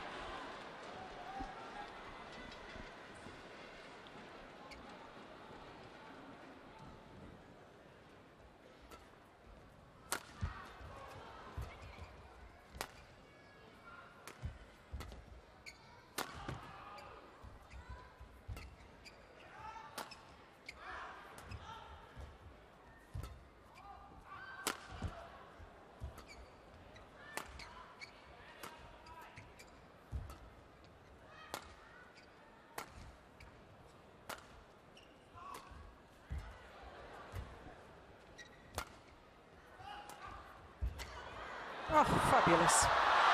Li Chongwei thought he'd already won the rally. He stopped and then realised that Chen Long had got it back. Look at this. And by the time Li Chongwei had realised it was coming back over, it was too late.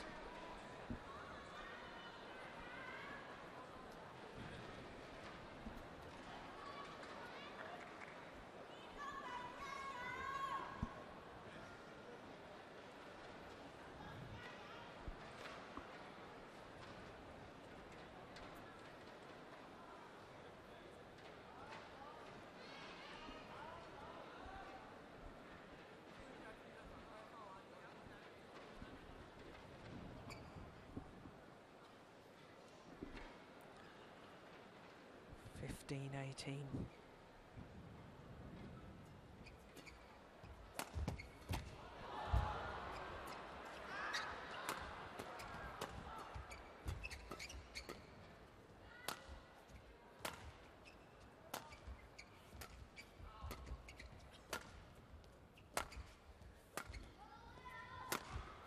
Brilliant. What an angle. Worked the rally. And then the most extraordinary angled smash across court, only about half pace. Brilliant winner. 2 points from the second game now.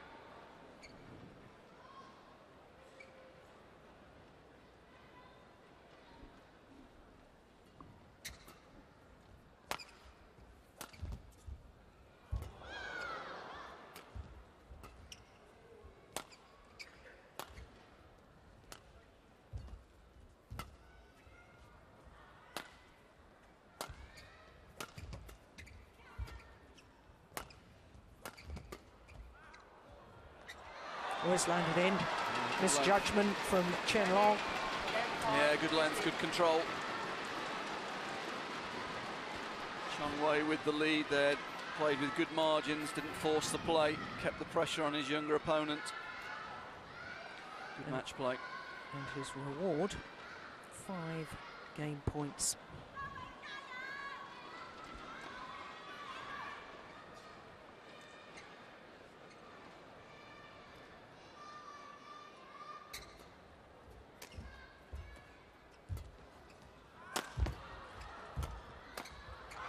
missed it. Service over. 16 training.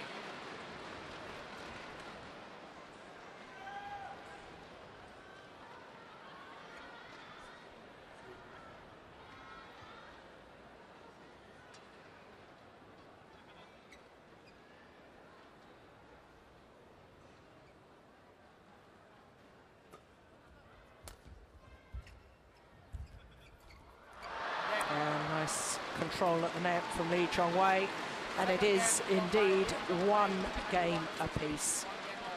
Same scoreline as the first, only this time in favour of the world #1, Lee Chong-wei. It is 1 game all, and we will be treated to a third and deciding game already at 52 minutes.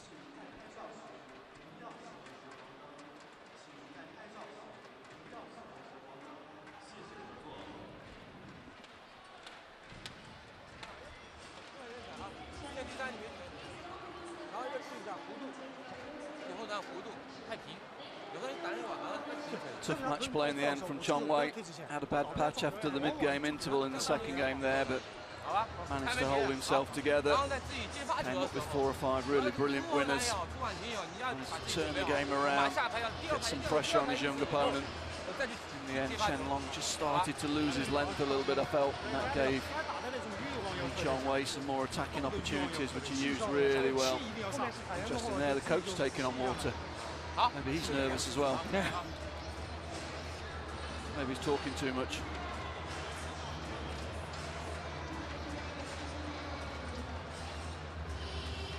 Got to feel the start of this game is going to be pretty crucial. Yeah.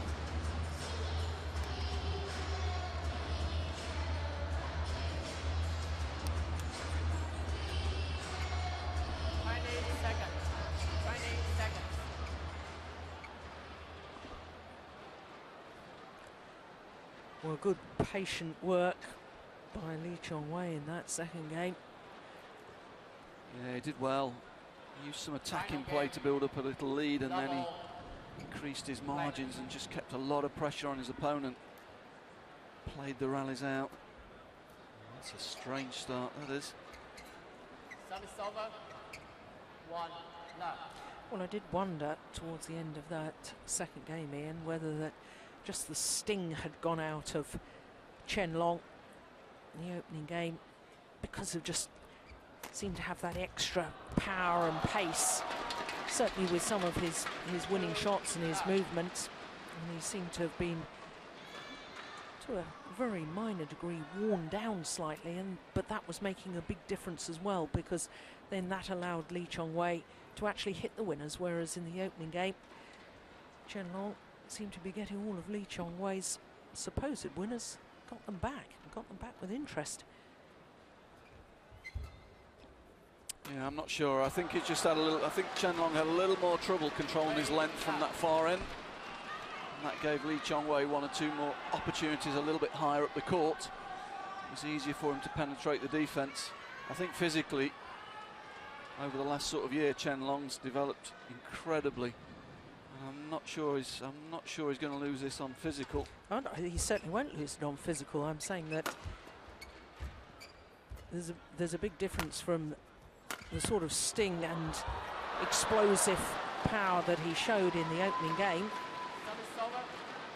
Yeah, he had less opportunities in the second game. I think if he gets chances in this game, I think we'll see him still getting up early. That straight attack from both sides is really penetrating. I think we'll see him looking to use that again in this third game.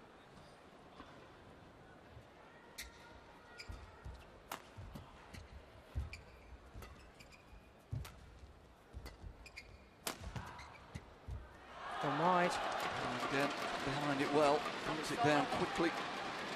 This time went to the centre.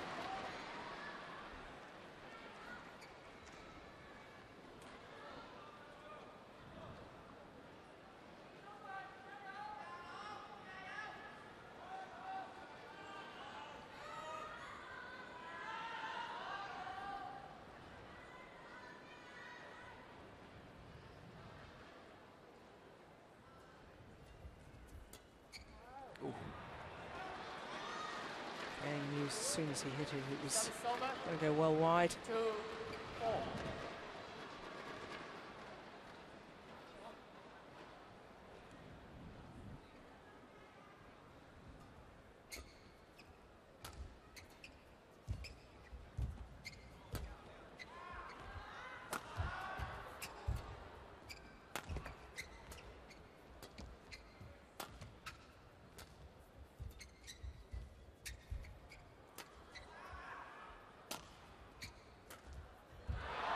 He's never done it again. Not taking into consideration the drift.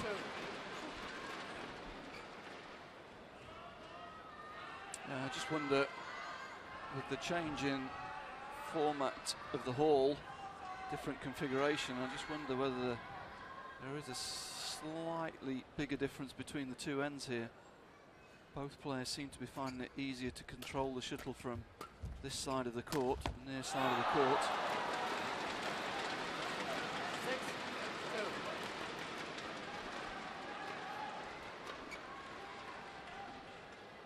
Say Chen Long's come out very strong. He's not been affected by losing that second game. He's come out very focused. And in total contrast, Li Chongwei has already made 4 unforced errors. Yeah.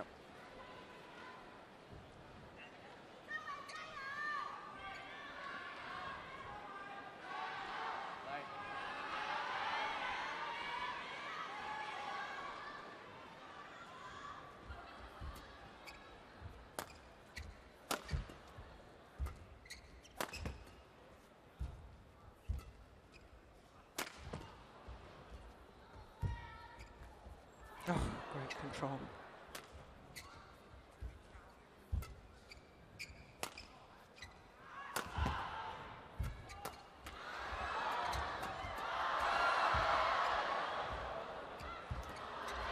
Great rally. Some super net play from Chongwei during that match, that rally there. 3 or 4 times, got really early on the net. Managed to get some spin on the shuttle. See it here, how early he steps in. Just turn the shuttle, keep it tight to the net. Very difficult to control for Chen Long.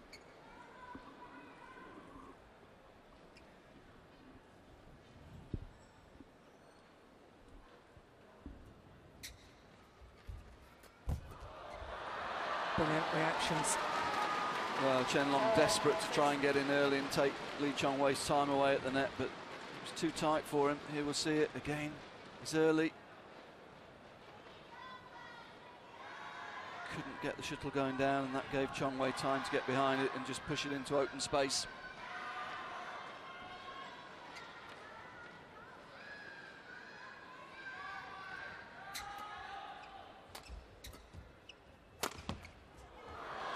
Good variety. 5-6.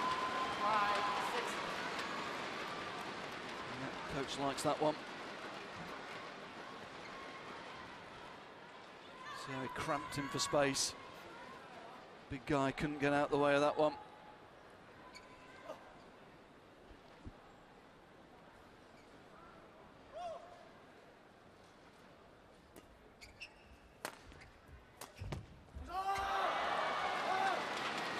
No, he did incredibly well to find that angle. Yeah, used his height, wasn't really in balance, but managed to reach up, take it early, and bring it down really short.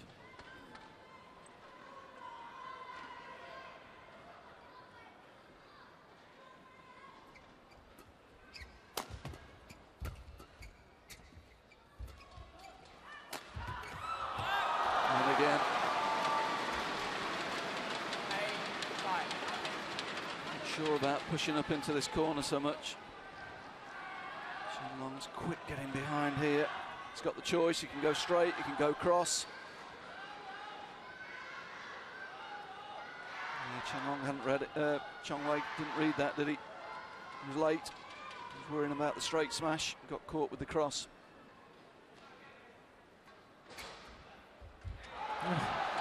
That's another unforced error. Yeah, he let the shuttle come to him, didn't he? What he did well in the second game to turn it around was step in and take his returns early, reduce his opponent's time. That one let it come to him. Went for the deception, missed it by a long way. This semi-final now just over the hour mark.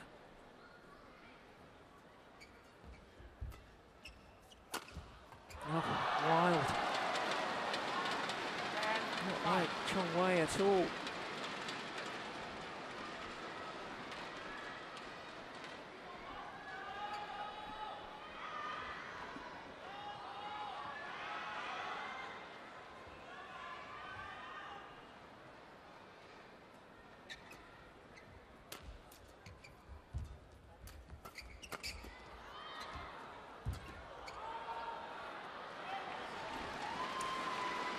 I think it's important, as far as the Malaysian is concerned, to try and narrow this gap before the change of ends.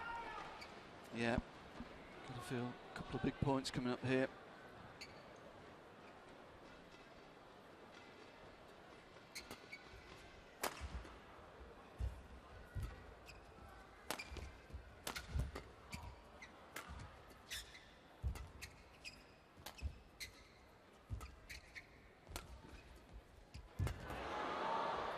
Good pick up from Chen Long, and again, good defense from the big man. And again.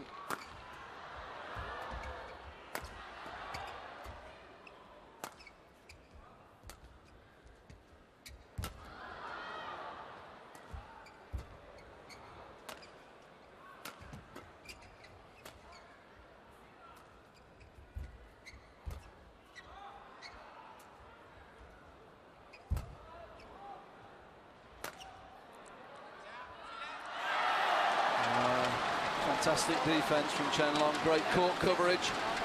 I'm feeling that rally really hurt Chong Wei. Probably thought he'd won it 2 or 3 times. They made a very strange choice of shot when the shuttle had been lifted really short.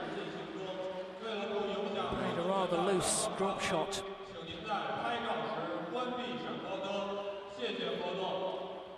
Well, that's a useful lead, 5 points mid-game.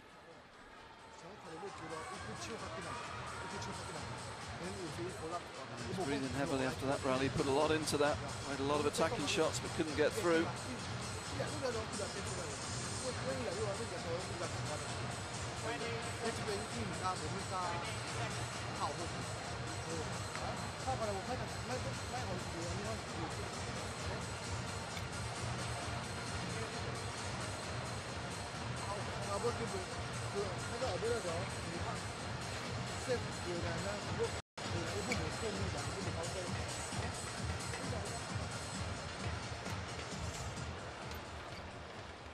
Well, the first thing that Lee Chong Wei needs to do is cut out these unforced errors. Started this third game with an error on serve, then returned into the net. I think he's made 3 errors out the side of the court. Well, we said it, didn't we, after the second game? First few points were going to be crucial, and he really didn't get off up to the best of starts, as you say. A lot of unforced errors. He's got a big hill to climb now. Yeah. And he's got a very determined young opponent on the other side of the court. We saw in that rally great fighting qualities from Chen Long. He was under all sorts of pressure, managed to survive and eventually turn the point round.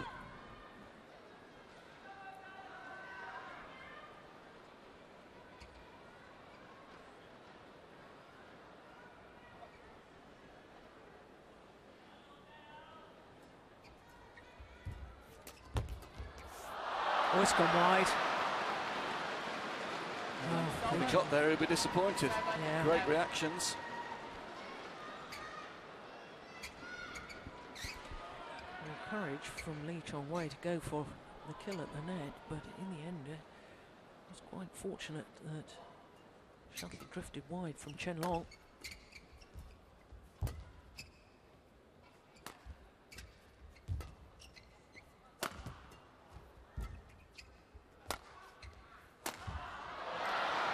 It.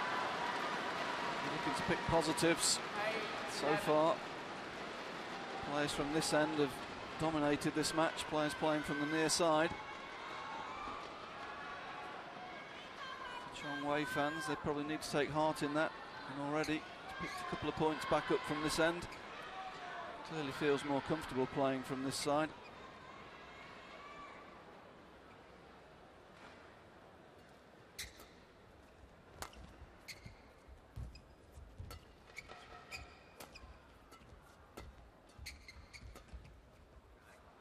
That's a long way out. And that has to go down as an unforced error.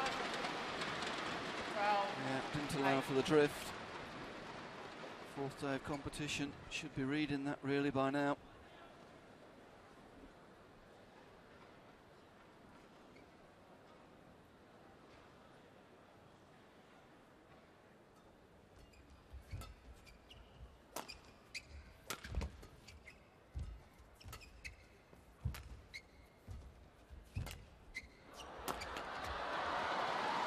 Well, the shuttle was deflected by hitting the top of the tape, and the attempted lift just sat up nicely for Liuzhou to play the winner.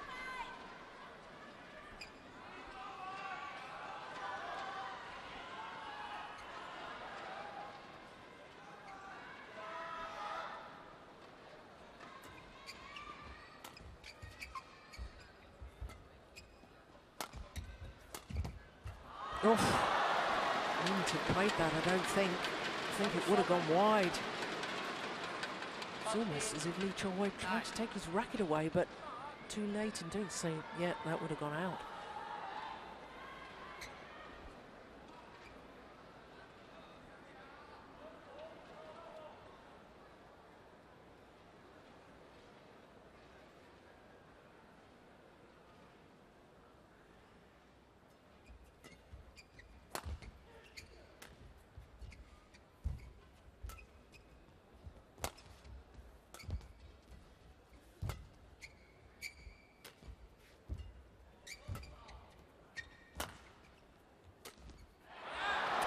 Yeah, I'm not sure about the tactic. One-pace rallies really haven't been successful for him all the way through this rep match. Chen Long's mobility much improved over the last 12 months. That really doesn't pose many problems, doesn't ask him many questions tactically. There's got to be change of pace. Chen Wei really needs to be changing the pace of the rallies, mixing it up, changes of direction. Well, I have to say, to me, he really doesn't look his normal self at all. Well,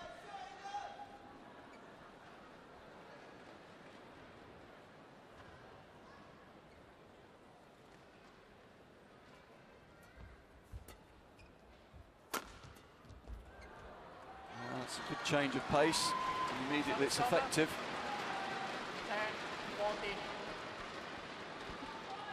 Body smash effective again. Big guy finding it hard to get his body out of the way.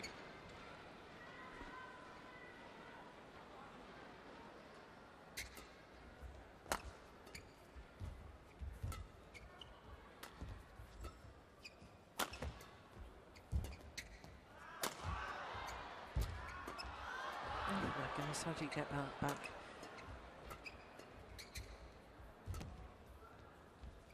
Oh. Goodness, that's way in. That's an odd decision, it really is. Really see a lot of drift there, and must have totally lost his bearings on the court. Not even close. That was the one. I don't know how on earth Liuzhou got that back.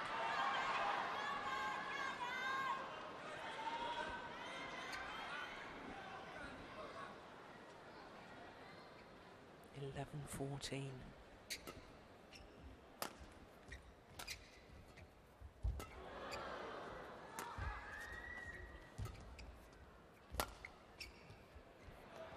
Well, That's what left. And Chen Long just struggling a little bit for length from that far side. Just.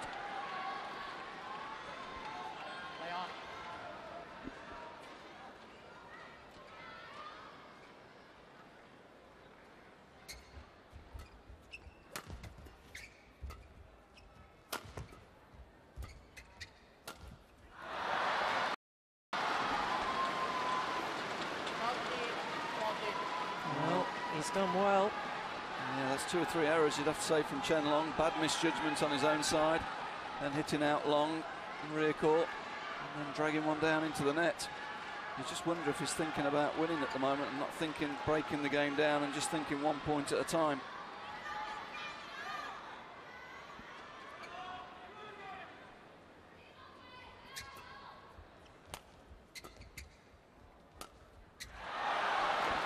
Returns the compliment.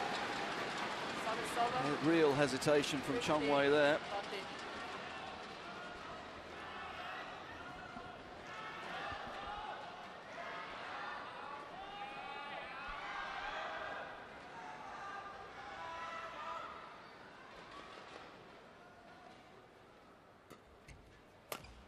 Good flick serve. Oh my goodness. Oh, we're seeing error after error. So unusual.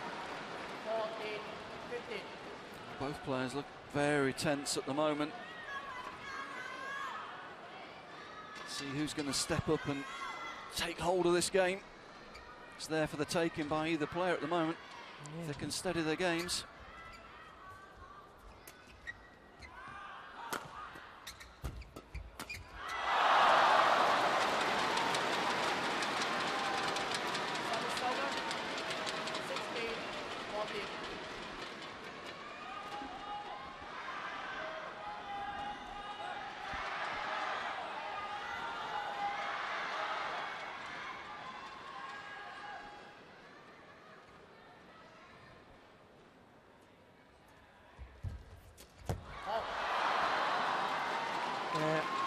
Took half the net with him.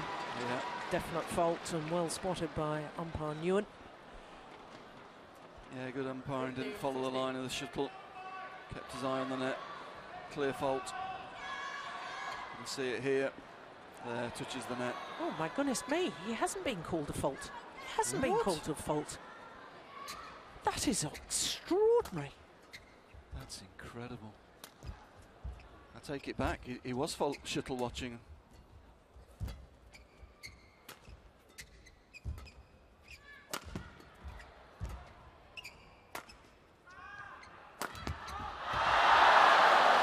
Justice, I suppose. That is extraordinary. It's one of the biggest faults I've seen in a long time. Yeah. I even thought I heard the call. Yeah, that's what I thought.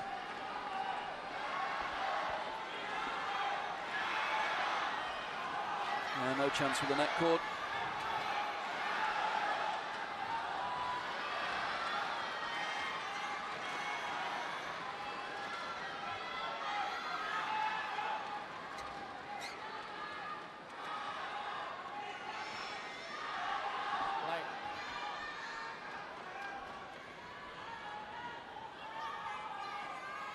Well, you have to call this one as a big point. Yeah. Chance of a 3-point or a 1-point gap. It's a big swing, big difference at this stage of the game.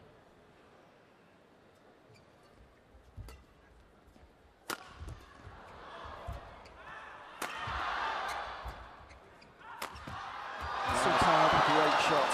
Absolutely superb. Well, both players forced to defend at times there.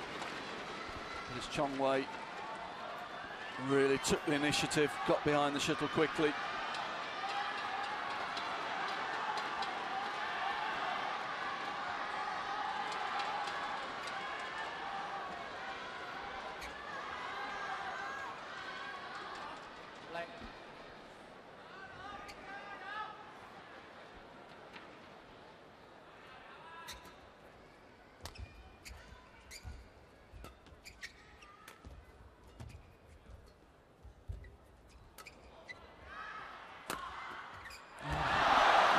Defensive shot from Lee Chong Wei. Yeah, clever play from Chen Long, you'd have to say. Took the percentage option, went to the centre of the court, clipped it down, put pressure on his opponent, forced him to play from below net height, and if you are nervous, that's where you're going to make mistakes. Yeah, we haven't seen an awful lot of winners in this deciding game. Forcing or unforced errors.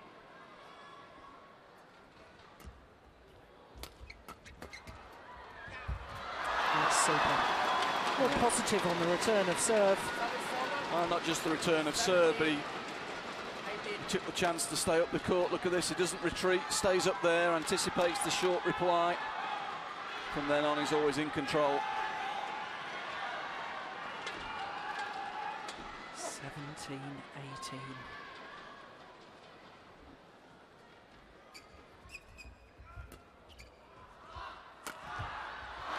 Phenomenal. Great angle. The key was the net play. Took Chen Long on around the net, forced Chen Long into the defensive lift, and then didn't force the play from the rear court, went for angle rather than pace. And see how high he gets to get the increased angle to bring the shuttle down shorter. Good play. Well, having been 5 points adrift at the mid-game interval, is now back level 18-all. That time he did go for pace, but it wasn't well directed. Didn't get the shuttle into the body of Chen Long. Gave him space to play the shuttle and was penalised for it. Good cross defence.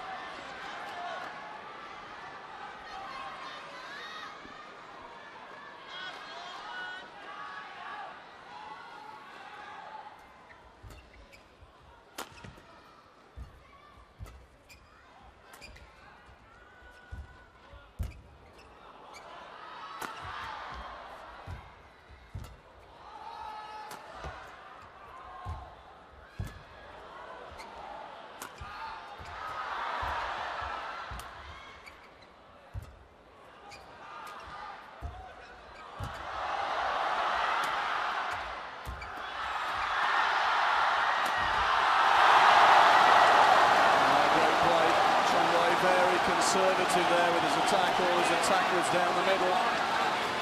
Chen Long was comfortable in defence there, you felt. Yes, and Chong Wei, in contrast, looked very nervous on his defensive shots, just sort of flapping at the shuttle.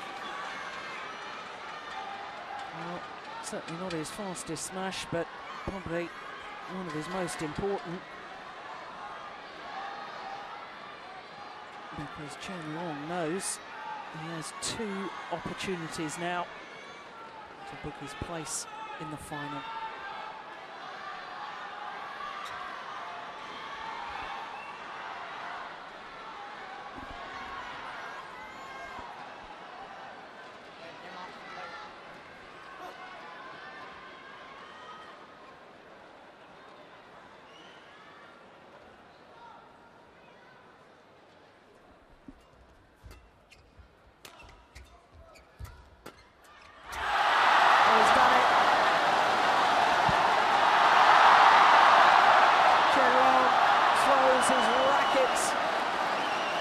The crowd, hugs his coaches. Happy fan there.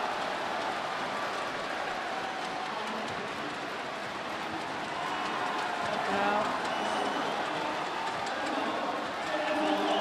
the celebrations for the young Chinese star, Chen Long. Well, there's no doubt he played well, but I think Li Chong Wei's form was indifferent.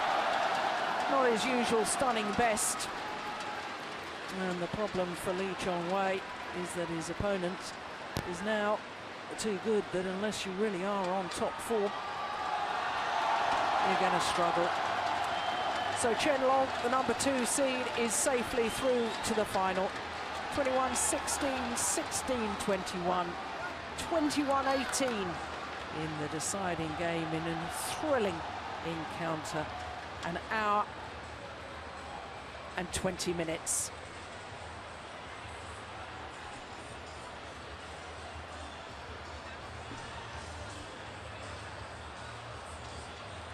The celebrations, the delight, and when you consider that he started this competition on Wednesday with a defeat, Chen Long now in the final, and that really is quite remarkable. So too was that match. An hour and 20 minutes for 21-16, 16-21, 21-18 in the deciding game.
Well, a deep breath after that wonderful men's singles semi-final, with the number 2 seed Chen Long beating the world number 1 Li Chongwei in that hour and 20 minutes. Next match on court is women's doubles. Then we have men's doubles with the World Championships silver medalist from Korea, Go Eun-yu, up against the defending champions Bo and Mogensen. And then our last of our semi-finals in this afternoon session is the world champions in the mixed doubles, Zhang Nan and Zhao Yunlei. They're up against Japanese pair of Ikeda and Shiota. Well, women's doubles pairs will have been waiting in the wings for some considerable time. An hour and 20 minutes, that's singles.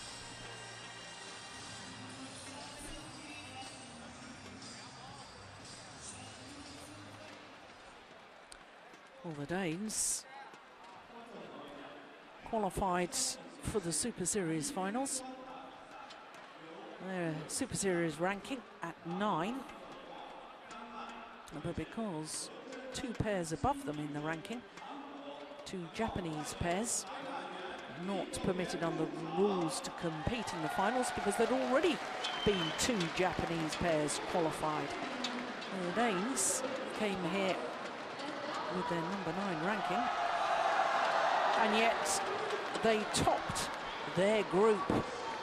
Had a fantastic week so far, have Christina Pedersen and Camilla Ruti-Yul. Lost their opening match to the number 2 seeds, the Asian Games gold medalists Tiang Qing and Zhao Yunlei.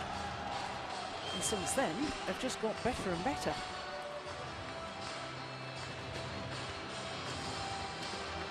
Beaten both of the Japanese pairs.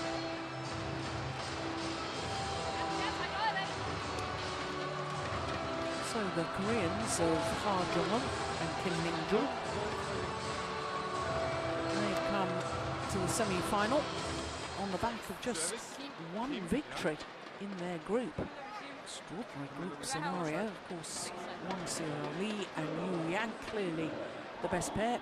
Played 3 matches, won 3 matches, but the other 3 pairs in Group A all won 1 match each and lost 2 matches. But on countback of games difference, it was the Koreans who progressed through to the semi-final. So Kim Min-jung, there she is, 25-year-old from Jeju. Island, of course, beautiful island of South Korea.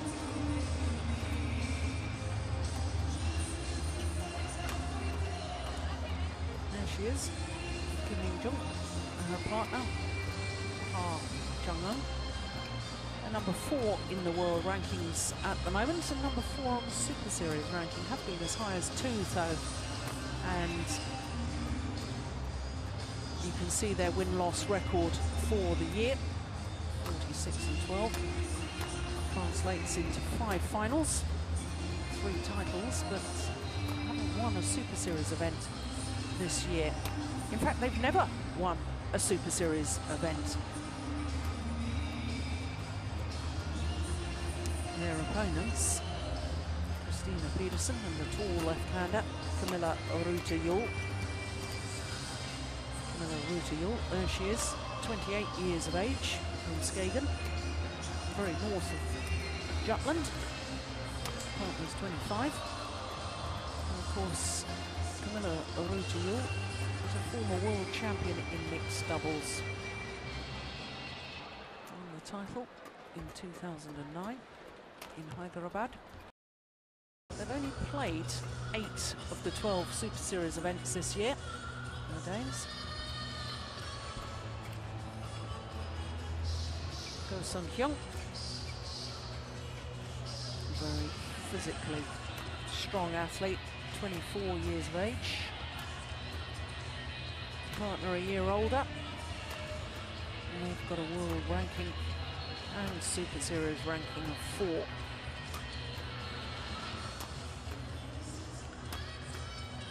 At the 2010 Super Series Finals, they were the #1 seeds. They ended up 3rd in their group, so semi-final at the very least this year. Better than last. 6 finals for them this year, having won 3 of them. But this is the 5th meeting between these 2 pairs, and as you can see, the last time they met was in China, and it was the final of the China Super Series event. 2 straight games to Bo and Mogensen, and given the head-to-head record between these 2 pairs, it's little wonder that Bo and Mogensen were quite happy to end 2nd of Group B, because they knew that they would then play against a pair they've never lost to. Upinder Sabharwal of India and Zhang Peihua are court officials.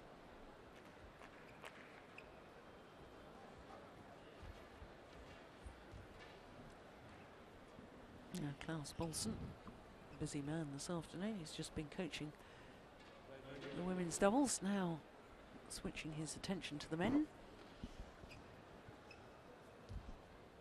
Well, for Go and Yu, yesterday recorded their first ever victory after 6 previous losses against the reigning world champions Kai Yun and Fu Haifeng. And they'll be wanting to repeat that today by recording their first ever win against the Danes. On my right, Matthias Bo, Gaston Mogensen, Denmark. And on my left, Go Sung Yun, Yu Yun Sung, Korea. Yu Yun Sung to serve to Matthias Bo, love, play. So Yu Young Sung gets this semi-final underway.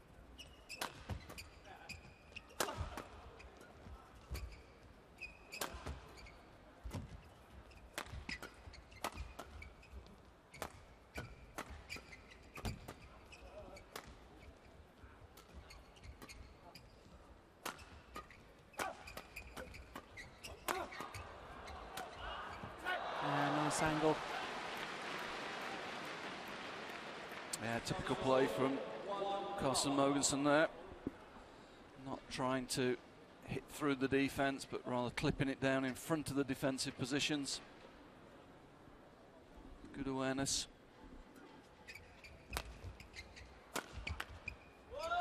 Oh my goodness, complete miss hit.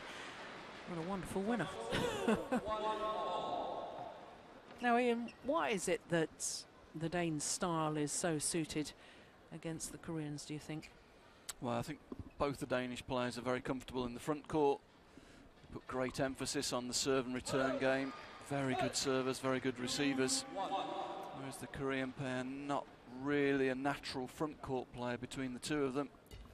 So they tend to end up in defensive positions a lot of the time against them. And it's very difficult to win men's doubles if you're not creating attacking opportunities regularly.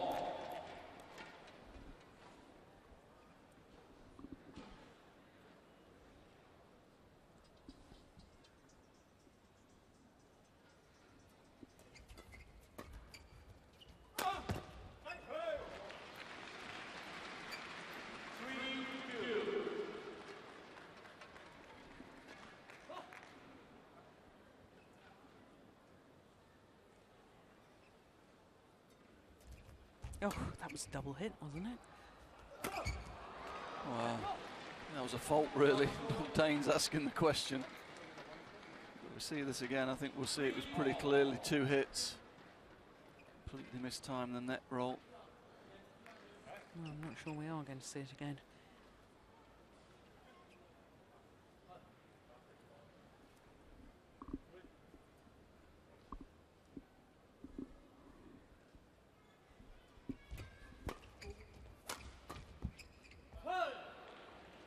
Found the line. Yeah, bang on the line. Misjudgment.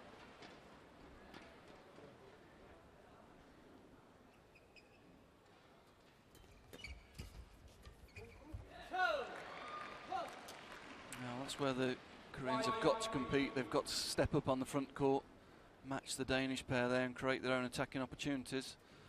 That was good from you, and again, he's done it again. Maybe taking some confidence with that win from yesterday against the Chinese pair. Yes, and in contrast, I mean, I couldn't help but think last night, of course, the Danes were last match on, and they were really so casual about the match. Obviously, as we've already said, probably preferred because of their head-to-head record to meet in the semi-final this Korean pair, but it's awfully difficult. I always found as a player to switch on and off. I'd like to keep my form going throughout a tournament. To suddenly be a little slack in one match, I found it very difficult then the next day to be 100% alert and really focused. Yeah, I just think the Danes are very, very confident against this pair. They like the matchup tactically. They feel they can control the situations on the front court very well against them. I think they were just very confident going into this match. But maybe a little too confident because they haven't started very quickly at all. I expected them to be really dominating serve and return by now. And to be honest, they're not. No. And as I say, I think that's part of... We saw this in the final in China, didn't we, Jill? Yeah. A lot of fun and games on serve and return. I'm ready, you're not, you're ready, I'm not.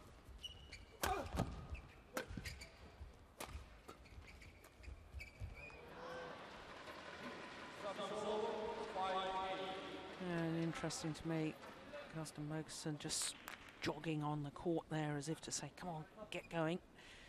Well, that to me is a bit of the leftover from last night where they really didn't motor at all. Well, again, Yu's really playing well on the front court so far, and he's not known for that, but when the big points arrived last night, he did it very well against Fu and Kai as well, maybe taking some confidence. Oh, that's a classic bow return, reaching out, taking the shuttle early, pushing it onto the net cord. Deliberate shot.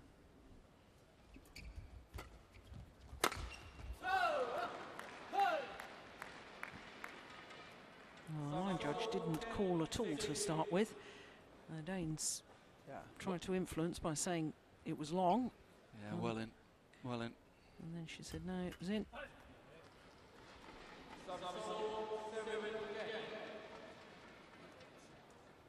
Very bitty game at the moment.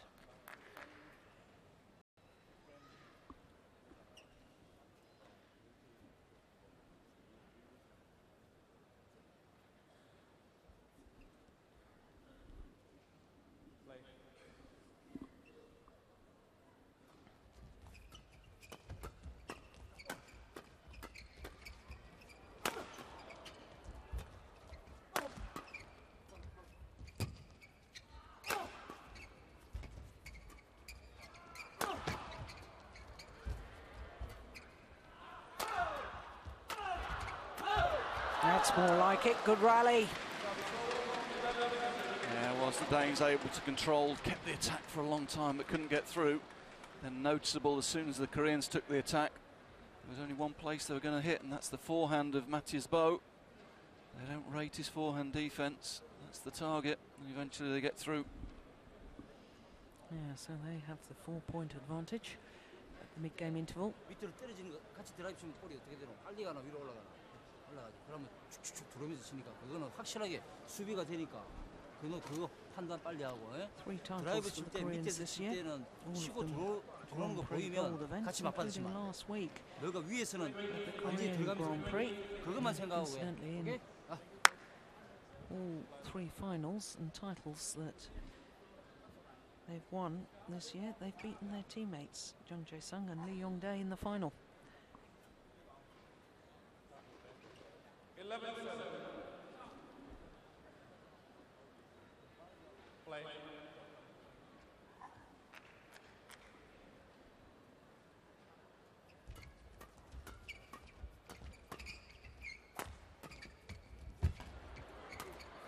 It's good again, good pressure from the Koreans, moving up the court, looking to defend high, not being driven away from the net position.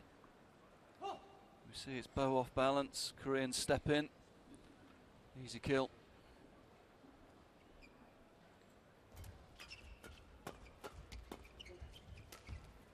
Nice. Touch, nice touch.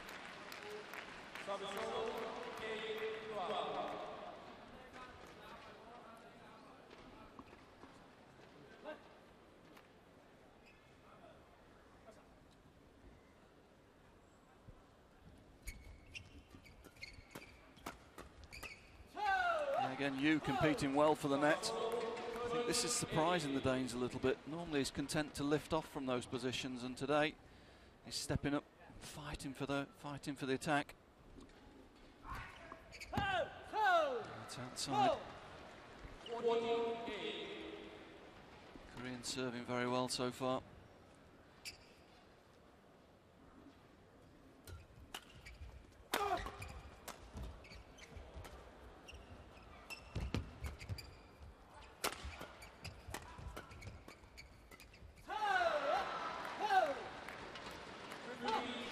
And it's just off the pace at the moment.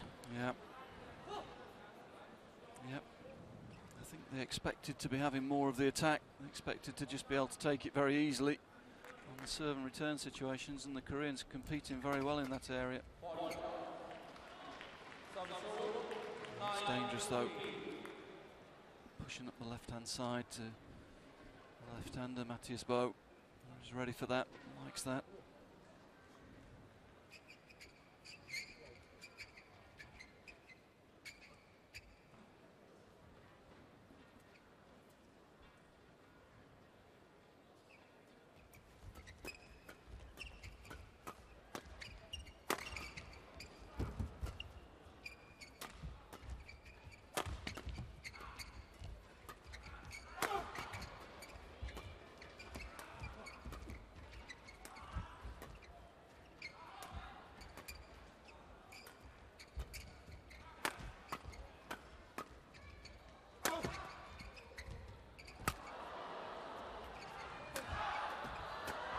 Oh, good rally.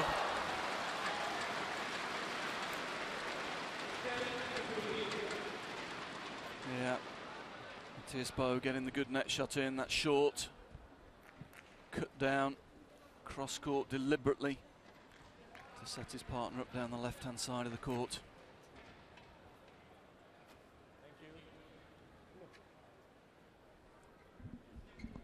Won the All England title earlier this year, did the Danes, having lost in the final last year. And that their only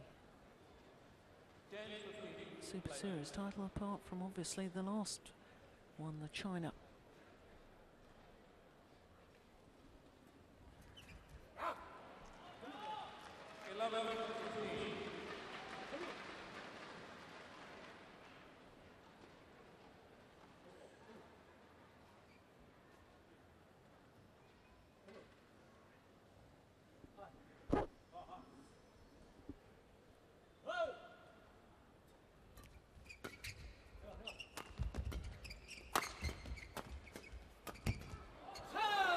Pressure from the Koreans, good angled attack from the rear court. Front court player really alive, looking for the interceptions.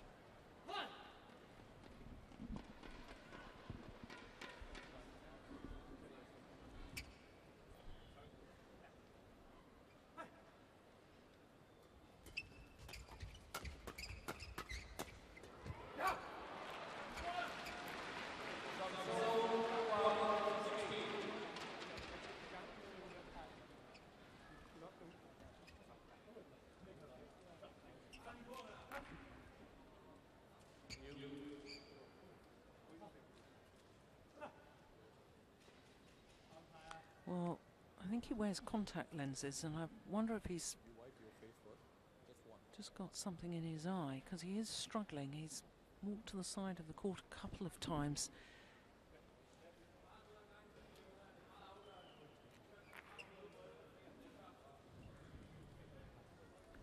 (12-16).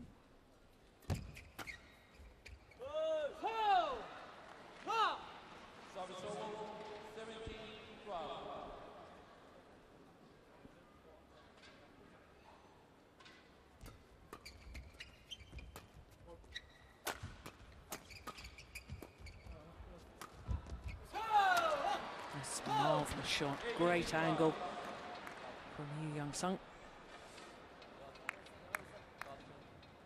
Yeah, doesn't try and hit it hard.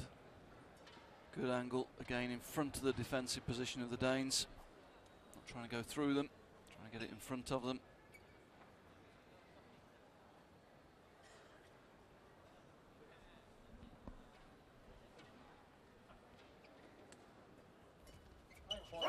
Good return.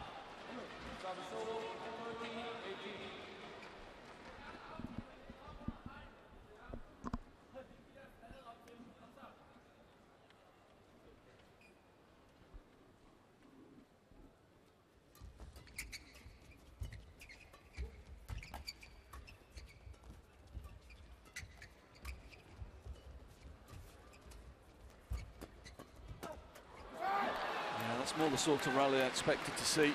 Danes pushing and probing around the front court and the mid court, taking the pace off, forcing the Koreans to hit up.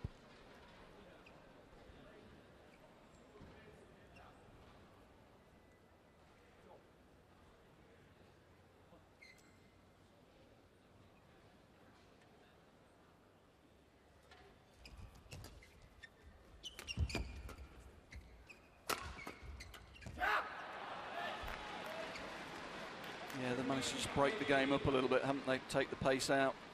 Koreans were thriving on the flatter rallies. Well, the Koreans want the shuttle changed. Matthias Bo doesn't want to change it. The umpire says it should be changed. Well, he's not happy.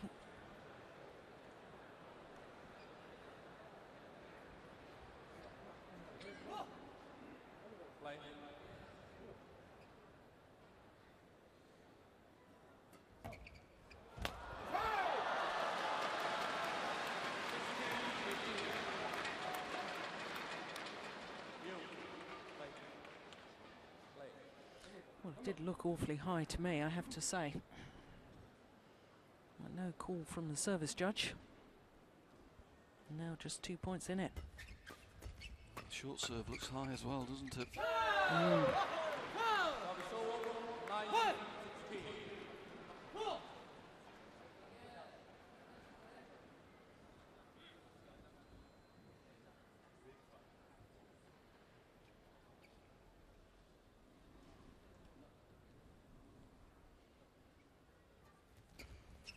It's a good serve.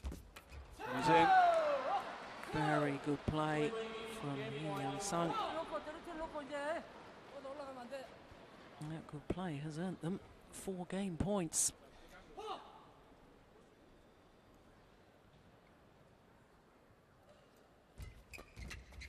Yeah. Again, great interception, good serve. Alive on the third shot. 21-16.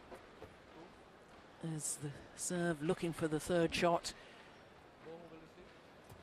Matthias Bo is very good at the net when he's reading the play, but not so agile if he's caught off guard. Finds it difficult to adjust. And there's confirmation. 15 minutes and 21-16. See Kim Moon-soo there talking. I just wonder whether he's had an influence this week on you, because Yu's certainly a lot more alive on the front court this week. Kim Moon-soo really was one of the great servers, wasn't he?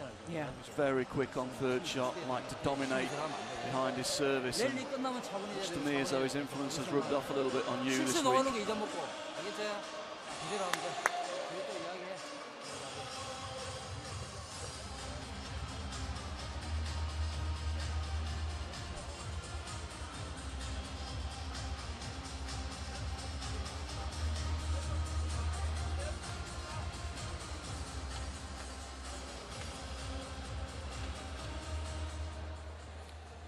with their 4 previous encounters, these two pairs. Only once previously has it gone the full distance.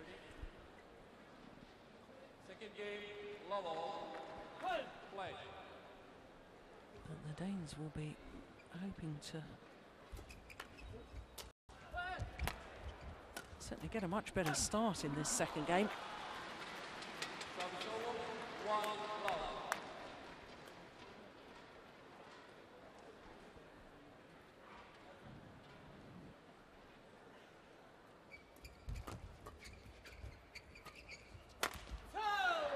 I was just going to say that's better.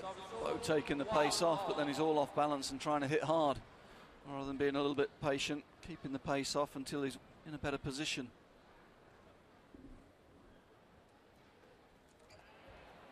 Out. Service over, 2-1.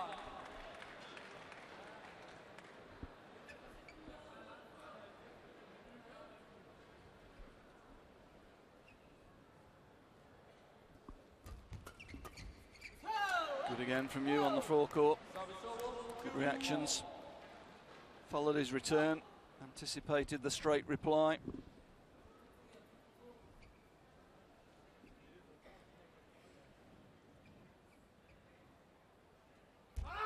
Out.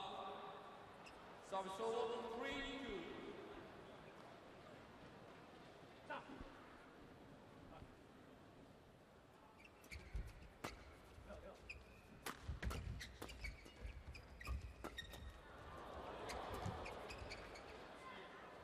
It's gone way long. Initially good reactions from Go Sun-hyung.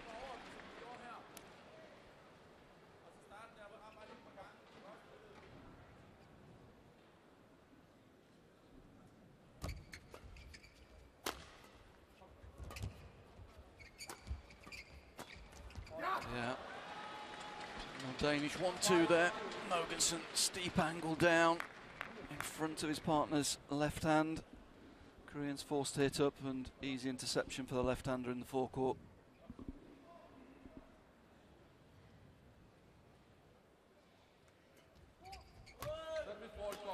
Service fault called.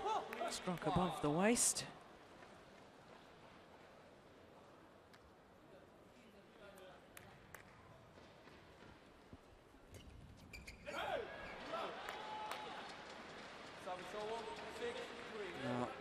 Early stages in this second game, but it's a game that suits the Danes a little bit more. Lots of short rallies, serve and return.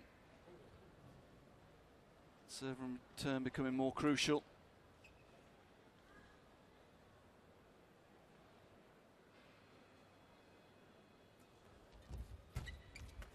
And again, a little set play. Wide serve, tempting the Koreans to push up his forehand side, which they did.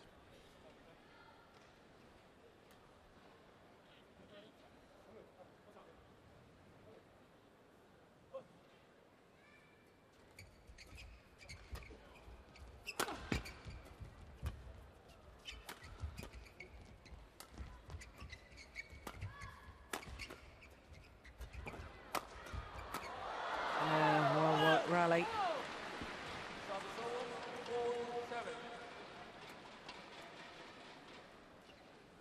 Yeah, good change of pace. Yeah, again, the longer rally situation suiting the Koreans more.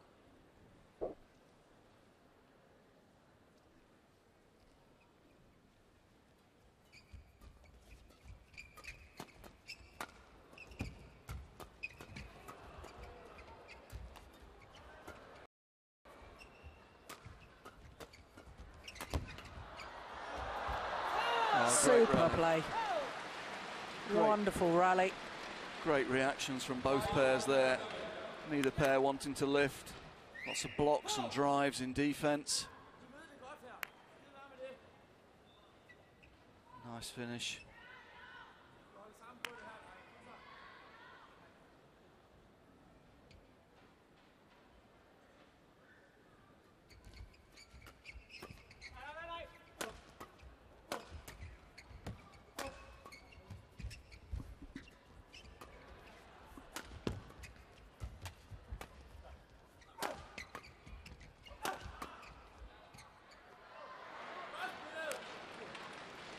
Well, there was a call early on in that rally from Matthias Bo to his partner to leave in, and he decided to ignore him. My goodness, that was close, but it was a good call. Was out.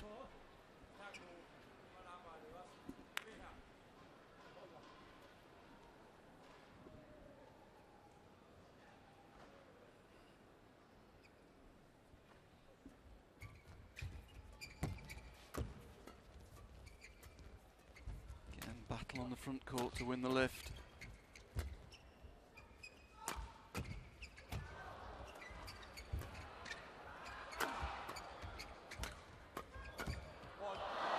Good from Mogensen. 3 corners there.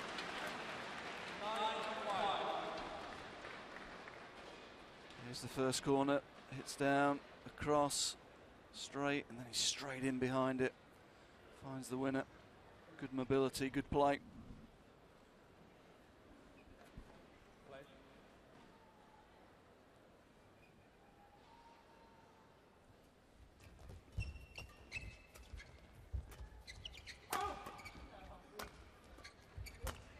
Yeah, Dane's beginning to get control of the front court now, and that's the difference.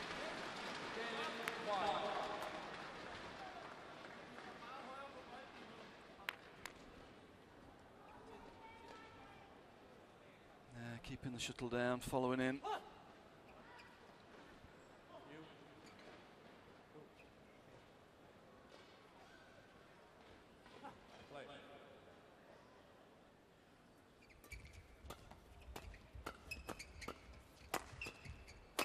He always hit it long.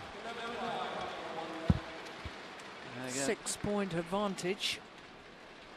Flatter defence from the Danes and following in. Trying to encourage a mid-court game rather than a front and back lift and defend situation. Slowly in this second game they just managed to get control of the front court. Koreans just looking a little bit frustrated with the type of rally they're being forced into playing.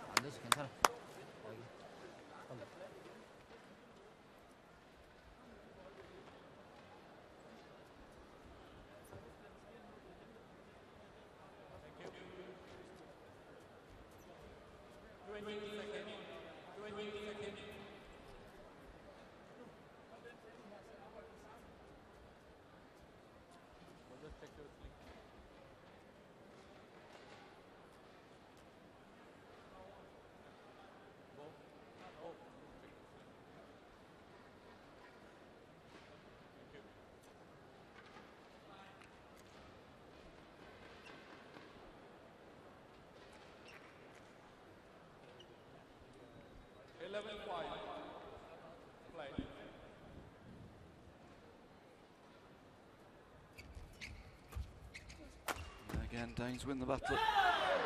It's an easy miss in the end, but they won the attack. It's a bit ominous for the Koreans at the moment. Seem to have answers in the first 4 or 5 shots.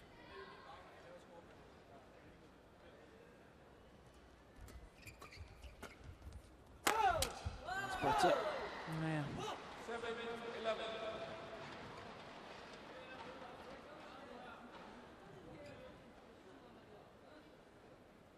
He's definitely the weaker of the 2 Danes on the defensive play. Matthias Bo. And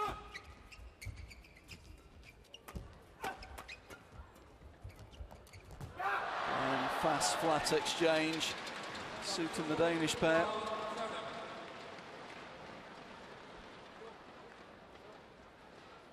It's the Danes that are moving forward and getting into the net position first with that type of exchange.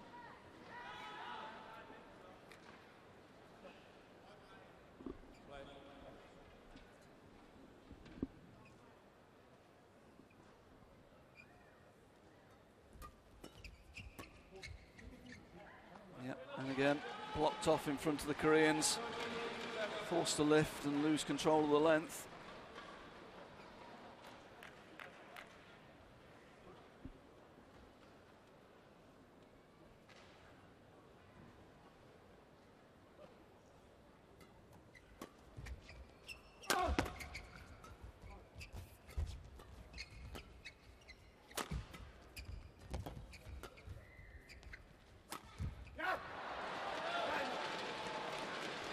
players appear very much in command now.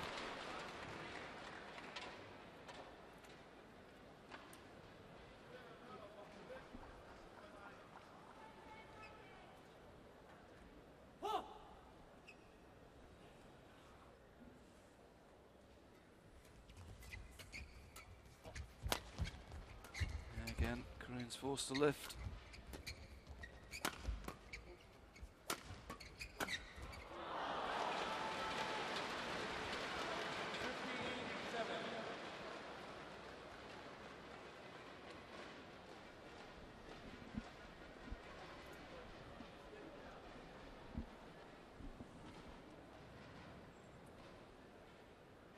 It's actually a run of 8 straight points.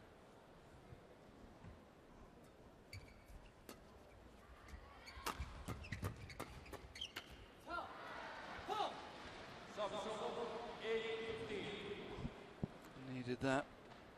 That's what they need to be doing, driving the Danes off that net position.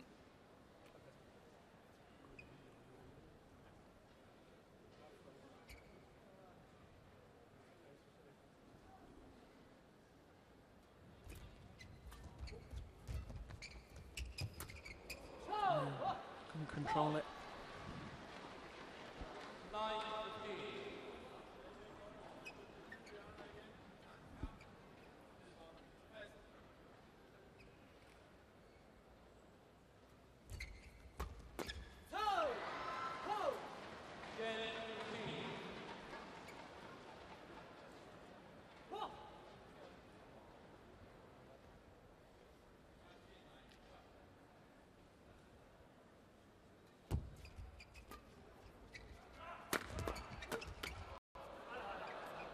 Set up from the good return. Some great control, just pushing the shuttle onto the tape, getting the net cord, giving the Koreans no chance. Had to lift, and it was short.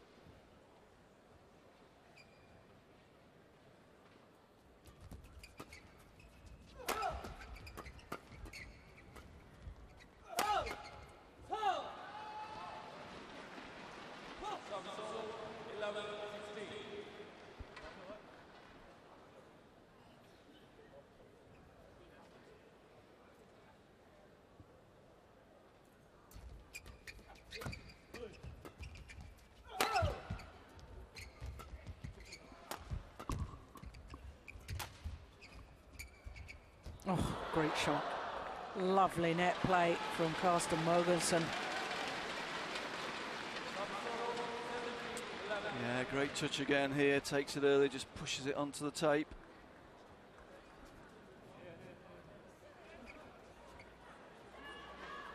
Yeah, great control.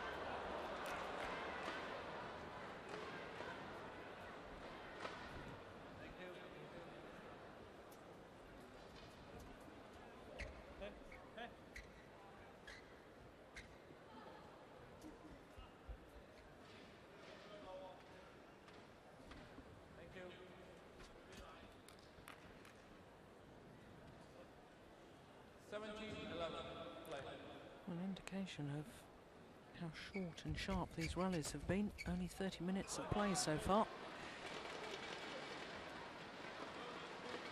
And we're only 3 points away from the third and deciding game.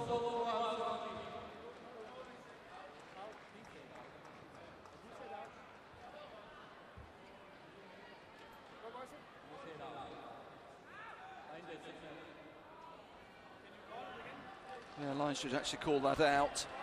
The umpire was looking at the wrong lines judge. And now Baseline lines judge called it in. Yeah. And actually the sideline lines judge called it out. Yeah, there we go. Confirmation. Yeah, I'm sure it was definitely well wide. Yeah. And the line judge did make the right decision, but the umpire, as you say, looked at the wrong line judge, and then the line judge who had made the call that it was out didn't realise that he was being asked to confirm his call. So, as I say, just 3 points from a third and deciding game. That's well long. Just 2 points required now for the Danes.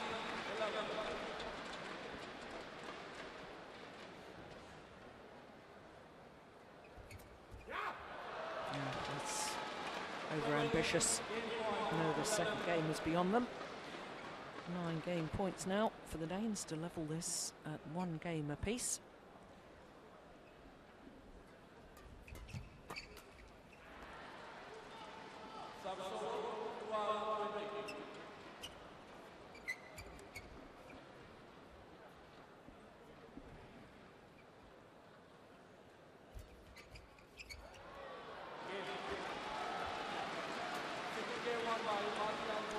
It is indeed 1 game all.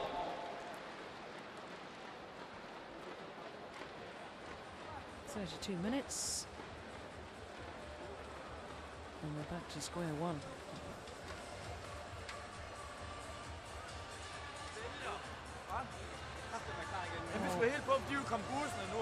One wonders if they'd started the match as sharp as they were in the second game. It would be over by now. Yeah, totally dominated the net position in that second game, as we thought they would at the beginning of the match. They were a little bit passive in the first game, paid the penalty. It's going to take a great effort from the Koreans to turn this one around now. They need to take some chances on the front court. They need to get in and compete in that area. As we said at the beginning of the match, it's not really their speciality, that style of play.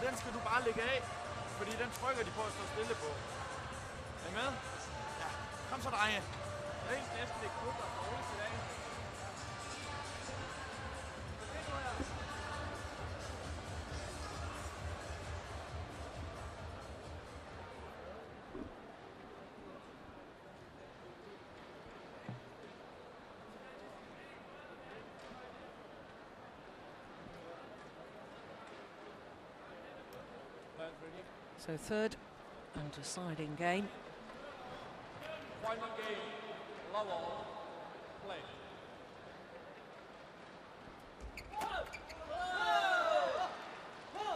Well, service fault, I think, was called. Yes, it was, yes.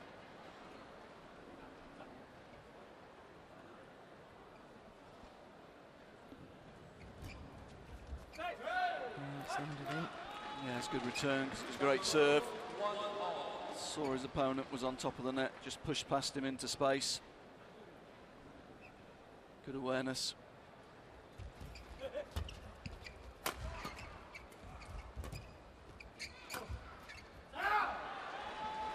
Again, just maintaining the pressure, keeping the shuttle coming down, not forcing the play.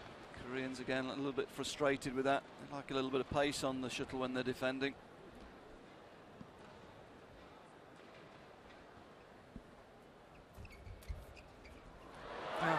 Beautiful touch at the net again from Carsten Mogensen. Yeah, he's playing really well around the tape at the moment. Normally I'd expect Bo to be in that position, but Mogensen also has got great touch on the front court.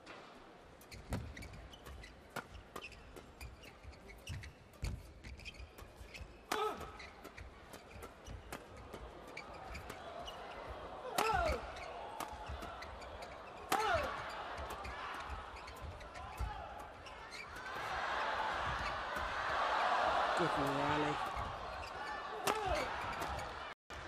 Oh, it's gone wrong.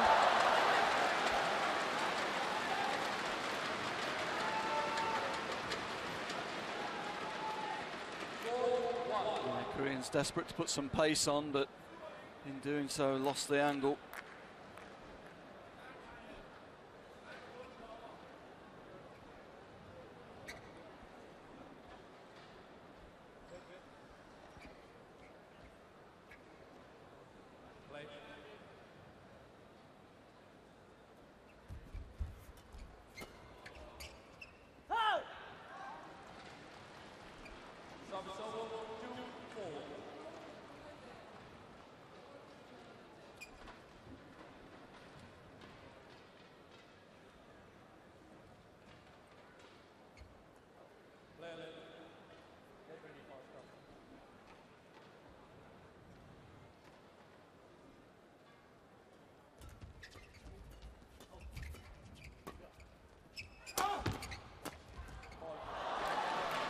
You just too willing to lift rather than keep the shuttle low.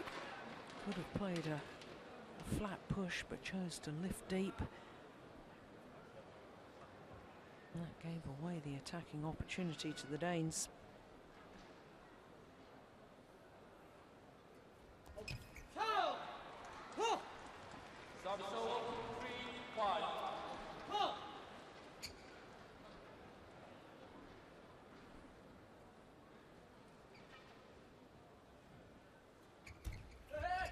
Great return from Matthias Bo, just brushing over the shuttle.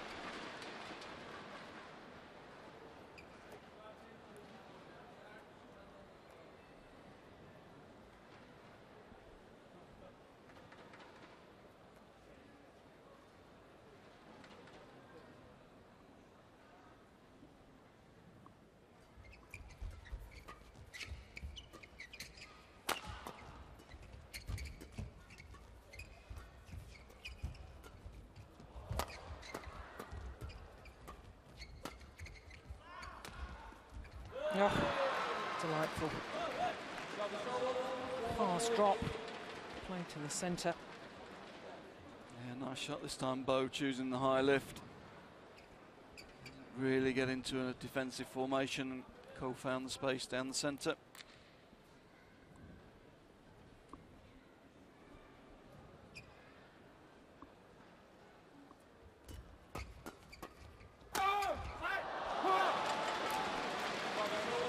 Mogensen's playing really well in this match now. Doesn't matter whether he's in the front court, rear court, defence. Playing with a lot of confidence here.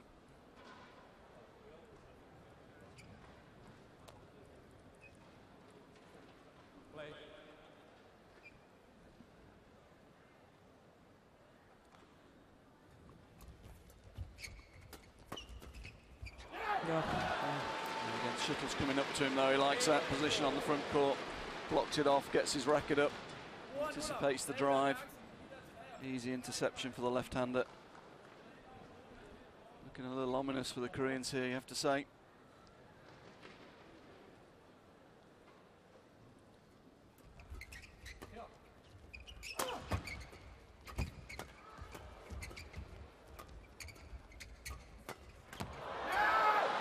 No pace on, Koreans a little bit lost. Just pushing the shuttle up.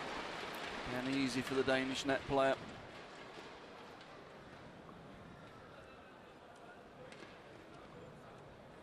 Well, they look bereft of ideas at the moment.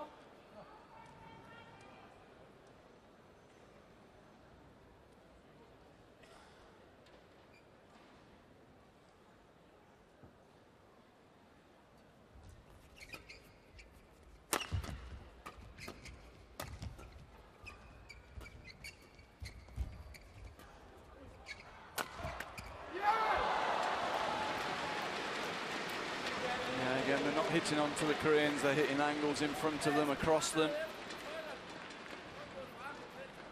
It's good play.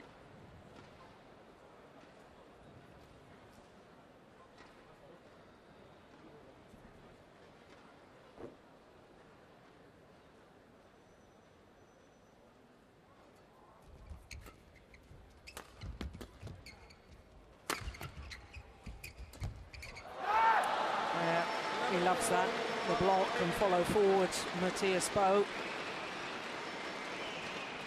They have a 7-point advantage as they change ends in this deciding game. And I think you're right. Koreans have run out of ideas in the opening game. Able to control from the front of the court. And that's certainly no longer the situation.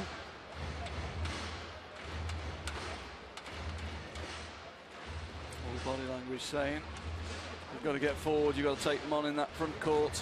He's exactly right, but I think it's a little bit too late. Danes have found a good rhythm and good touch around the front now. It'll be difficult to break that game up. Yeah,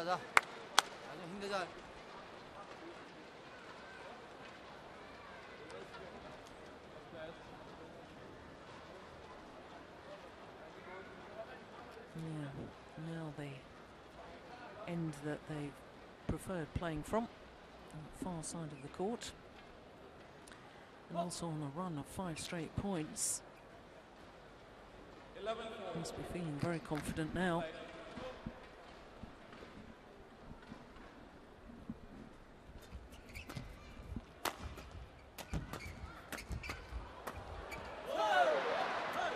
Attack, left, right, left. Eventually got through.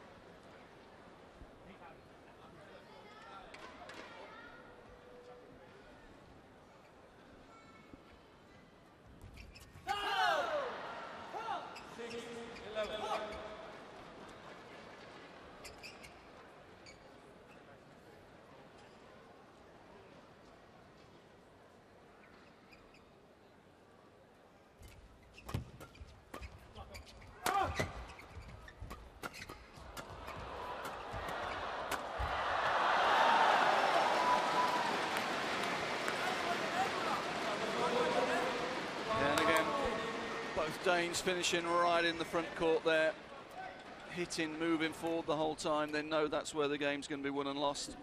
Both of them pressuring that front court.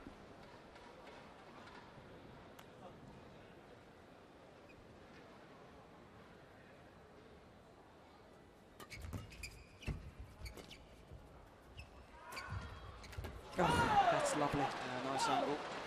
This time it's the Danes that are caught by surprise by the no-pace attack. Nice clip down the centre of the court.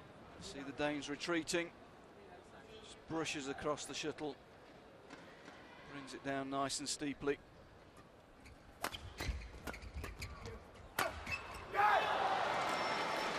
all about the attacking play. Yeah, exactly right, Jill. At the moment, the Danes are creating a lot more attacking opportunities than the Koreans.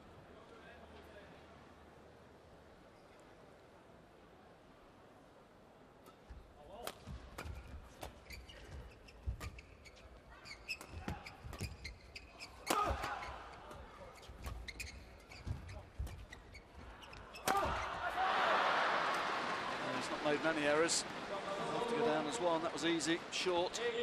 Again, he was looking for angle rather than power to finish the point, but this time dragged it down into the top of the net.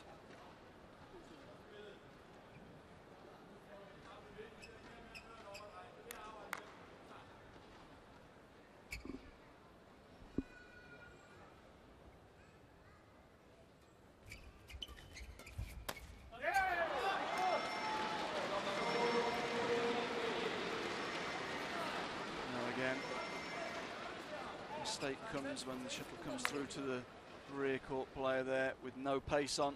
To create his own pace, his own angle. Both coaches busily shouting instructions to their pairs. Oh, it's just wide. Wow. First impression was that hit the line. Koreans are a bit surprised by that one.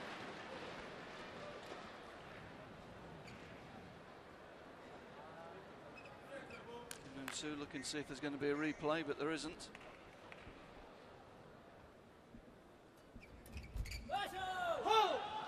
That's a better return. Maybe too late. Well, they desperately need a little run of points right now, do the Koreans. Yeah, I've not scored many points on co-serve in this match. It's been you who's been the more effective server. Yeah. Has to happen. That's 4 or 5 times now. Let's just let the shuttle drop.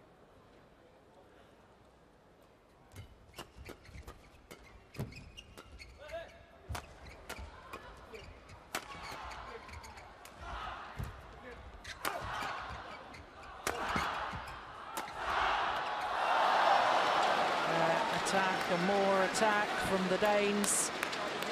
And more importantly, is varied attack. Keeping the shuttle going down, not trying to force the attack and give the Koreans a chance to counter-attack.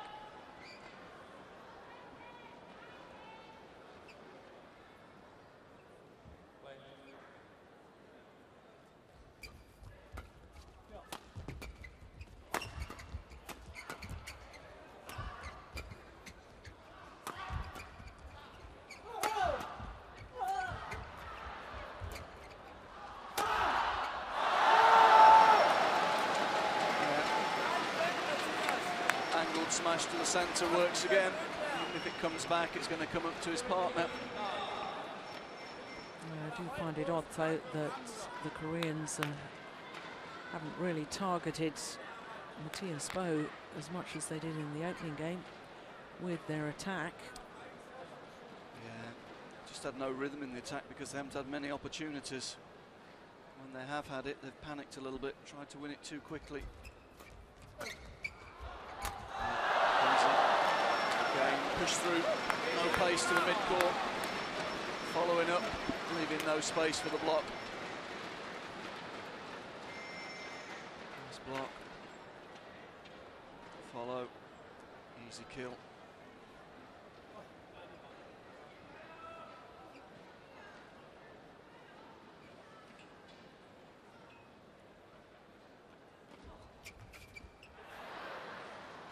Just hit the frame of the racket, mistimed. And it's difficult to see how the Koreans can come back from this sort of deficit.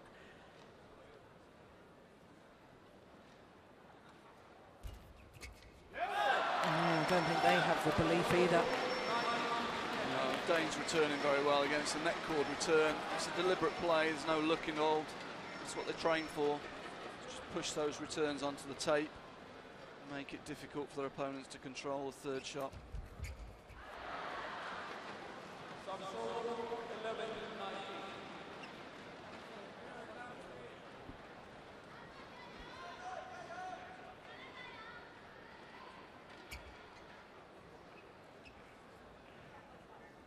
Again, Mogensen delaying the service.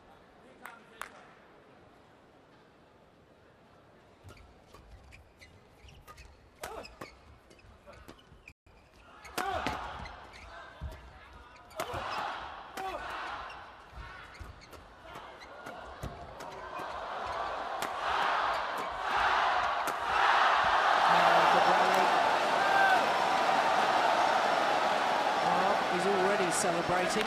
He needs another point yet.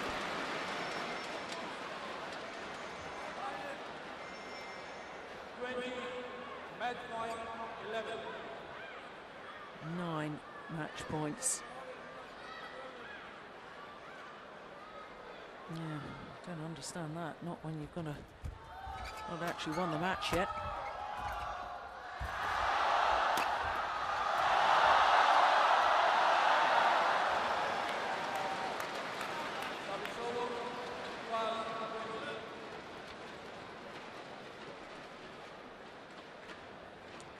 There we see the weakness in defence. Koreans just haven't created enough opportunities to use it.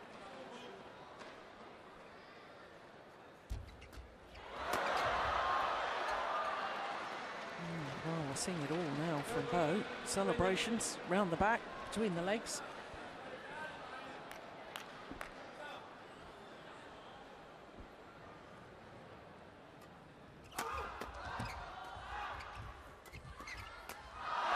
This time they convert through to their third consecutive Super Series Finals final. The defending champions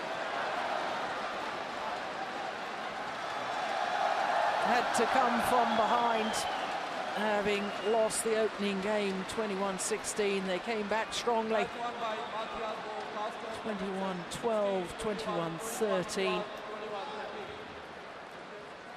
Hug from the coach. And it is a very impressive record in Super Series Finals. Beaten finalists in 2009. Winners of the 2010 Super Series Finals. And through to the final once again.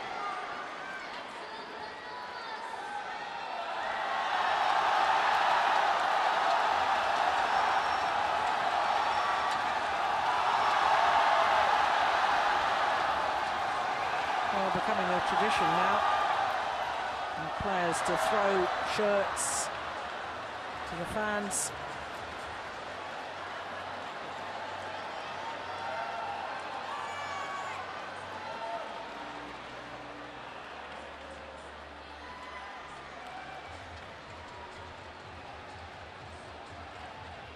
Once again, confirmation of the score.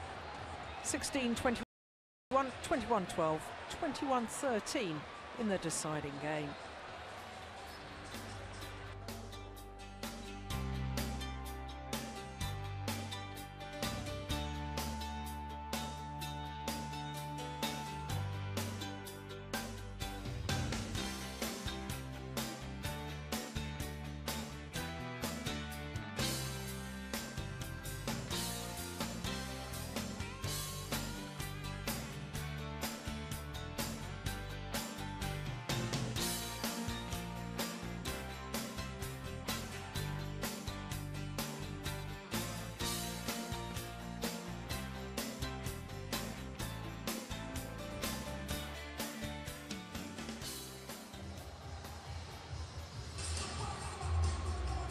So there you can see that 4 of our 5 semi-finals for this afternoon's session have been completed. Just one more to come. It's mixed doubles. It's the world champions and defending champions of the Super Series Finals title, Zhang Nan and Zhao Yunlei of China, up against surprise semi-finalists Ikeda and Shiota.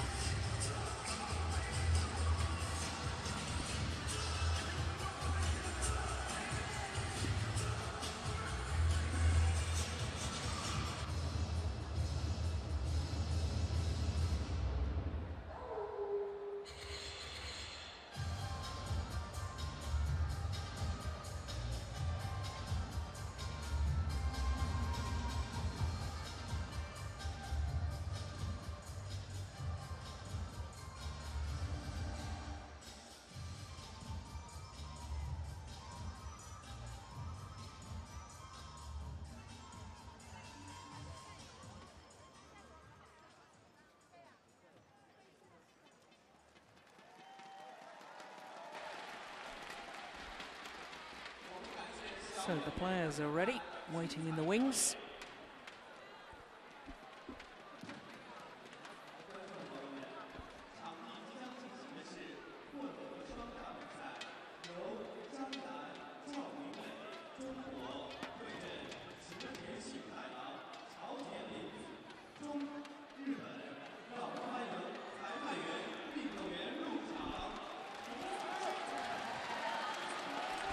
So the defending champions and now the world champions, Zhang Nan and Zhao Yunlei, lead out the mixed doubles semi-finalists.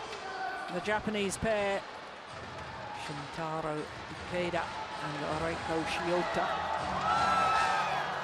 Japanese combination. It was their match last night that got them through to the semi-final stage. They lost their first 2 matches in the group, and then last night they beat Sukit Prakamol and Sara Lee Thongtongkam in 2 straight games.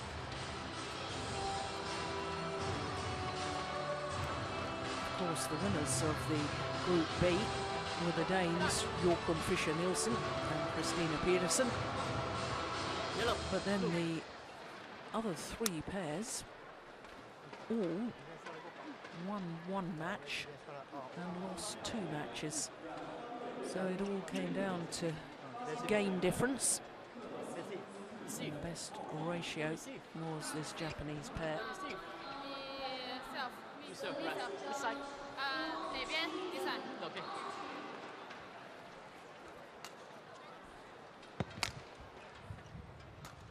So as far as the world champions are concerned,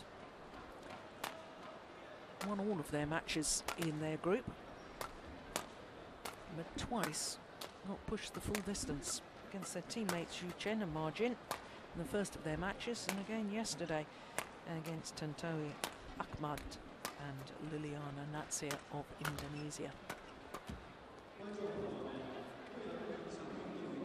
So the defending champions against the Japanese pair, Ikeda and Shiota.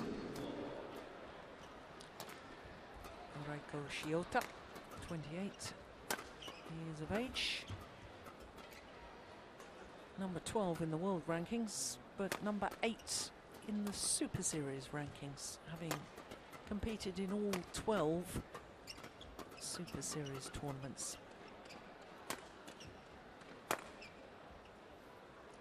So her partner, Shintaro Ikeda,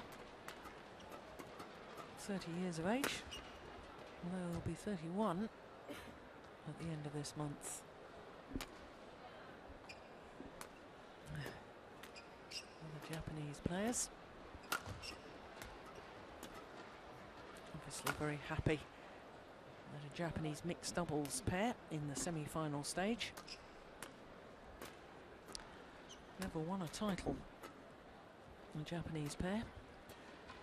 Compare that to Zhang Nan and Zhao Yunlei. Zhang Nan, 21 years of age, from Beijing.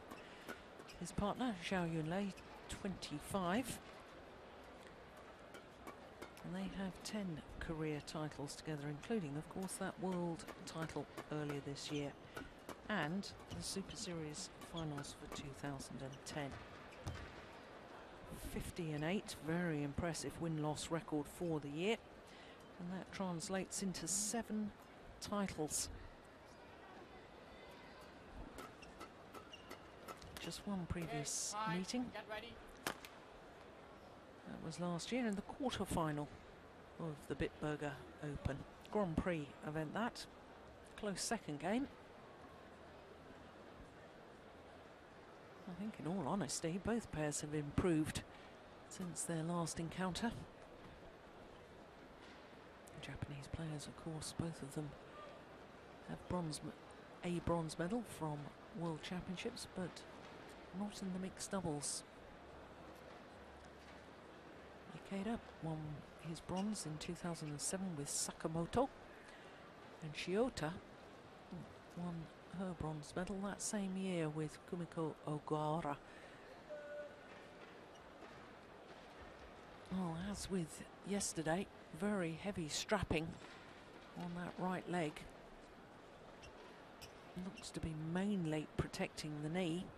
And there may be another problem as well, because a lot of bandaging. Umpire Nguyen, service judge Klaus Schlieben.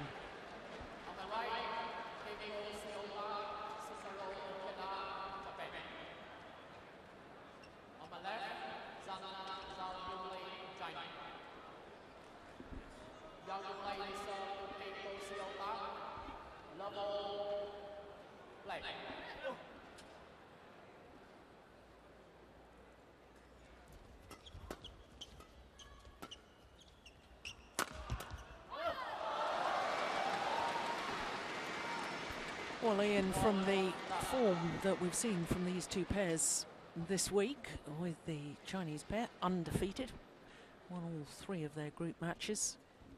And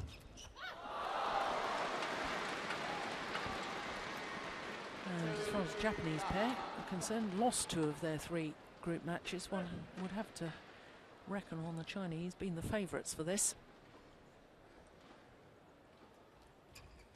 Yes, I think the Japanese have got a real tactical problem here as well. As we can see, they like to play from a defensive position. They like to counter-attack, as they've done successfully there. But I think that will be very difficult to do against this Chinese pair. Their attack's very well organised. Zhao Yunlei is very sharp and very quick around the front court. Zhang Nan provides a lot of fireworks from the rear court. I think the Japanese are going to have to be a little bit aggressive, more aggressive than they normally are if they're going to get into this game. And that's not going to help them. No. I think he was the service judge when they played yesterday evening, wasn't he? And he called the first serve of Ikeda fault, as he has done this evening.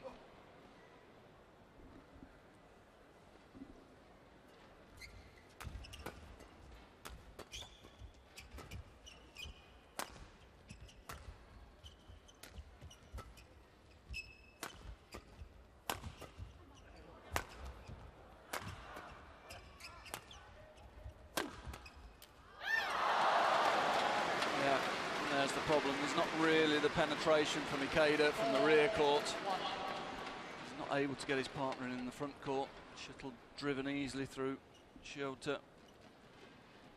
Zhang Nan able to step up the court, take it early, knowing there's no real threat in terms of power.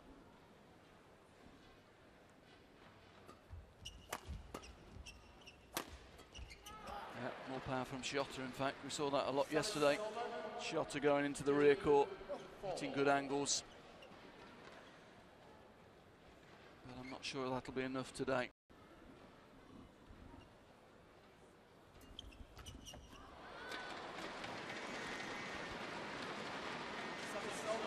The error there from Shota. Early stages. 5-2.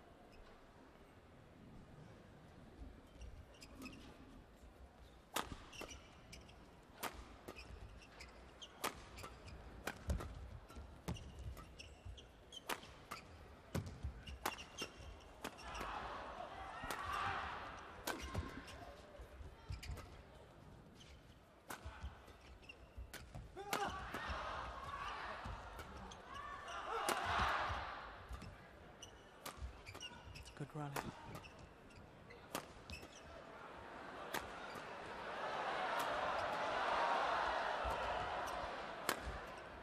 Oh, good defence. Very good rally. Yeah, and there again, another demonstration. Japanese having lots of chances in attack, but no real penetration. Not able to get through the defence of the Chinese pair.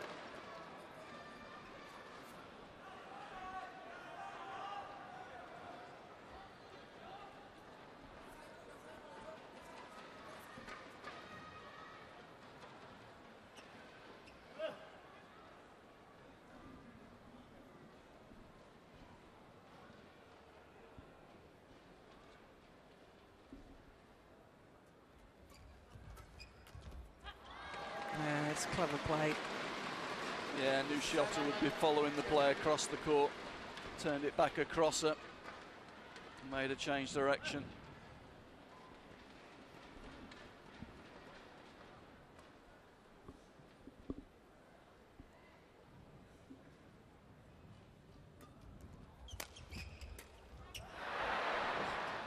Well, He changed his mind there. yeah. Ikeda was way out of court, way off balance after the flick serve. Should have made more of that, Zhang. Yeah, struggling a little bit with his serve. First one was called fault, and he's not really found a rhythm on it since then.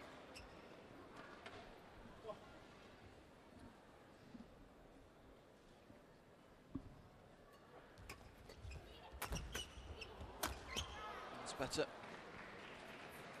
Clip down to the centre and then changing the direction, winning the point. Down the line.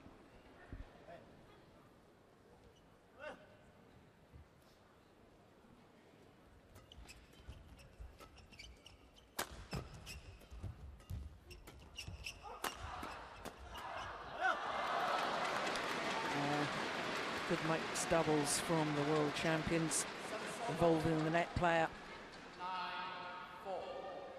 And she's very good at the front of the court, is Zhao Yunlei.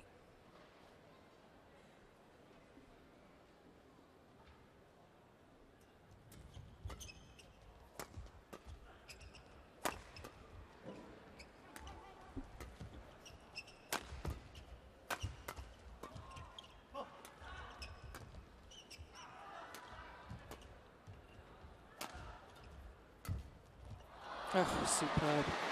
Well, just proving that they can play in either formation. Yeah, Zhao Yunlei this time using centre attack. Zhang Jun committing himself to the front court.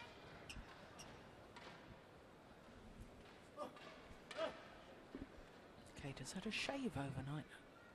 Looks very smart today.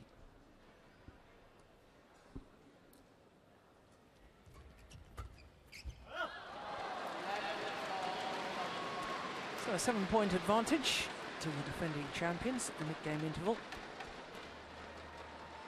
It's a great serve. Keita desperate to change the direction there, just snatching at the shuttle a little bit, taking his eye off it.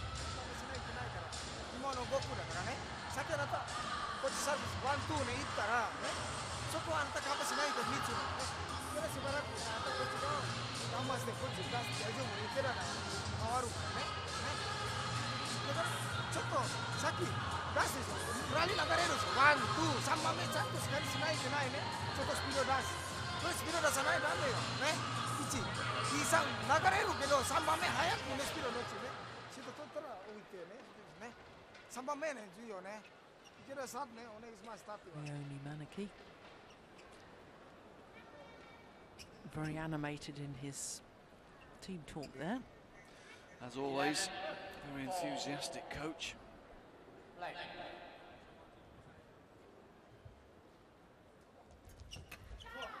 That's a good return, better return.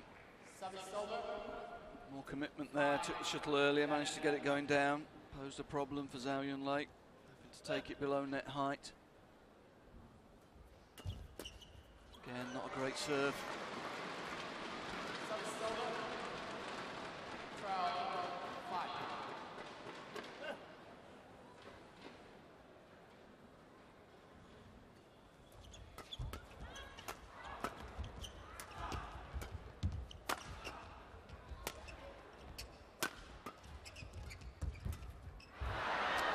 Missed it, but Shota desperate to try and get in the game in the front court and take some risks, trying to anticipate, but the partner just not able to create enough pressure from the rear court to get her in there.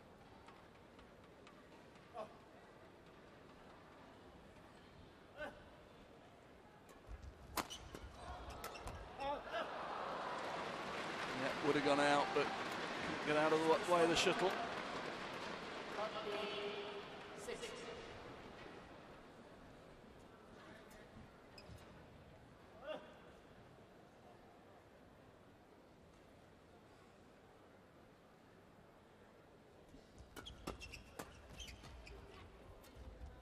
Oh, that's nice. Yeah, just hasn't quite got the power to take advantage of it in the rear court, though. That's good. That's good. Again, it's Shota who's more effective in the rear court at the moment. She's finding better angles, following in, reading the play.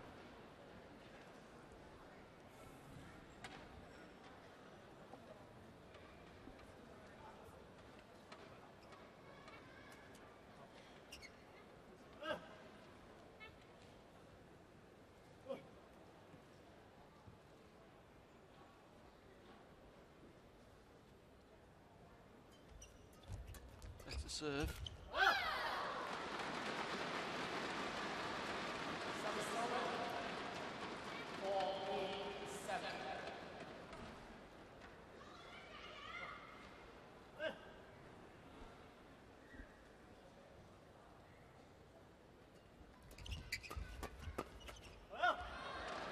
Yeah, just too much pace on it. Yeah, she needs to get the first one going down so the shuttle comes up, gives us more time, but this one's too flat. Comes back even quicker, hasn't got time to react.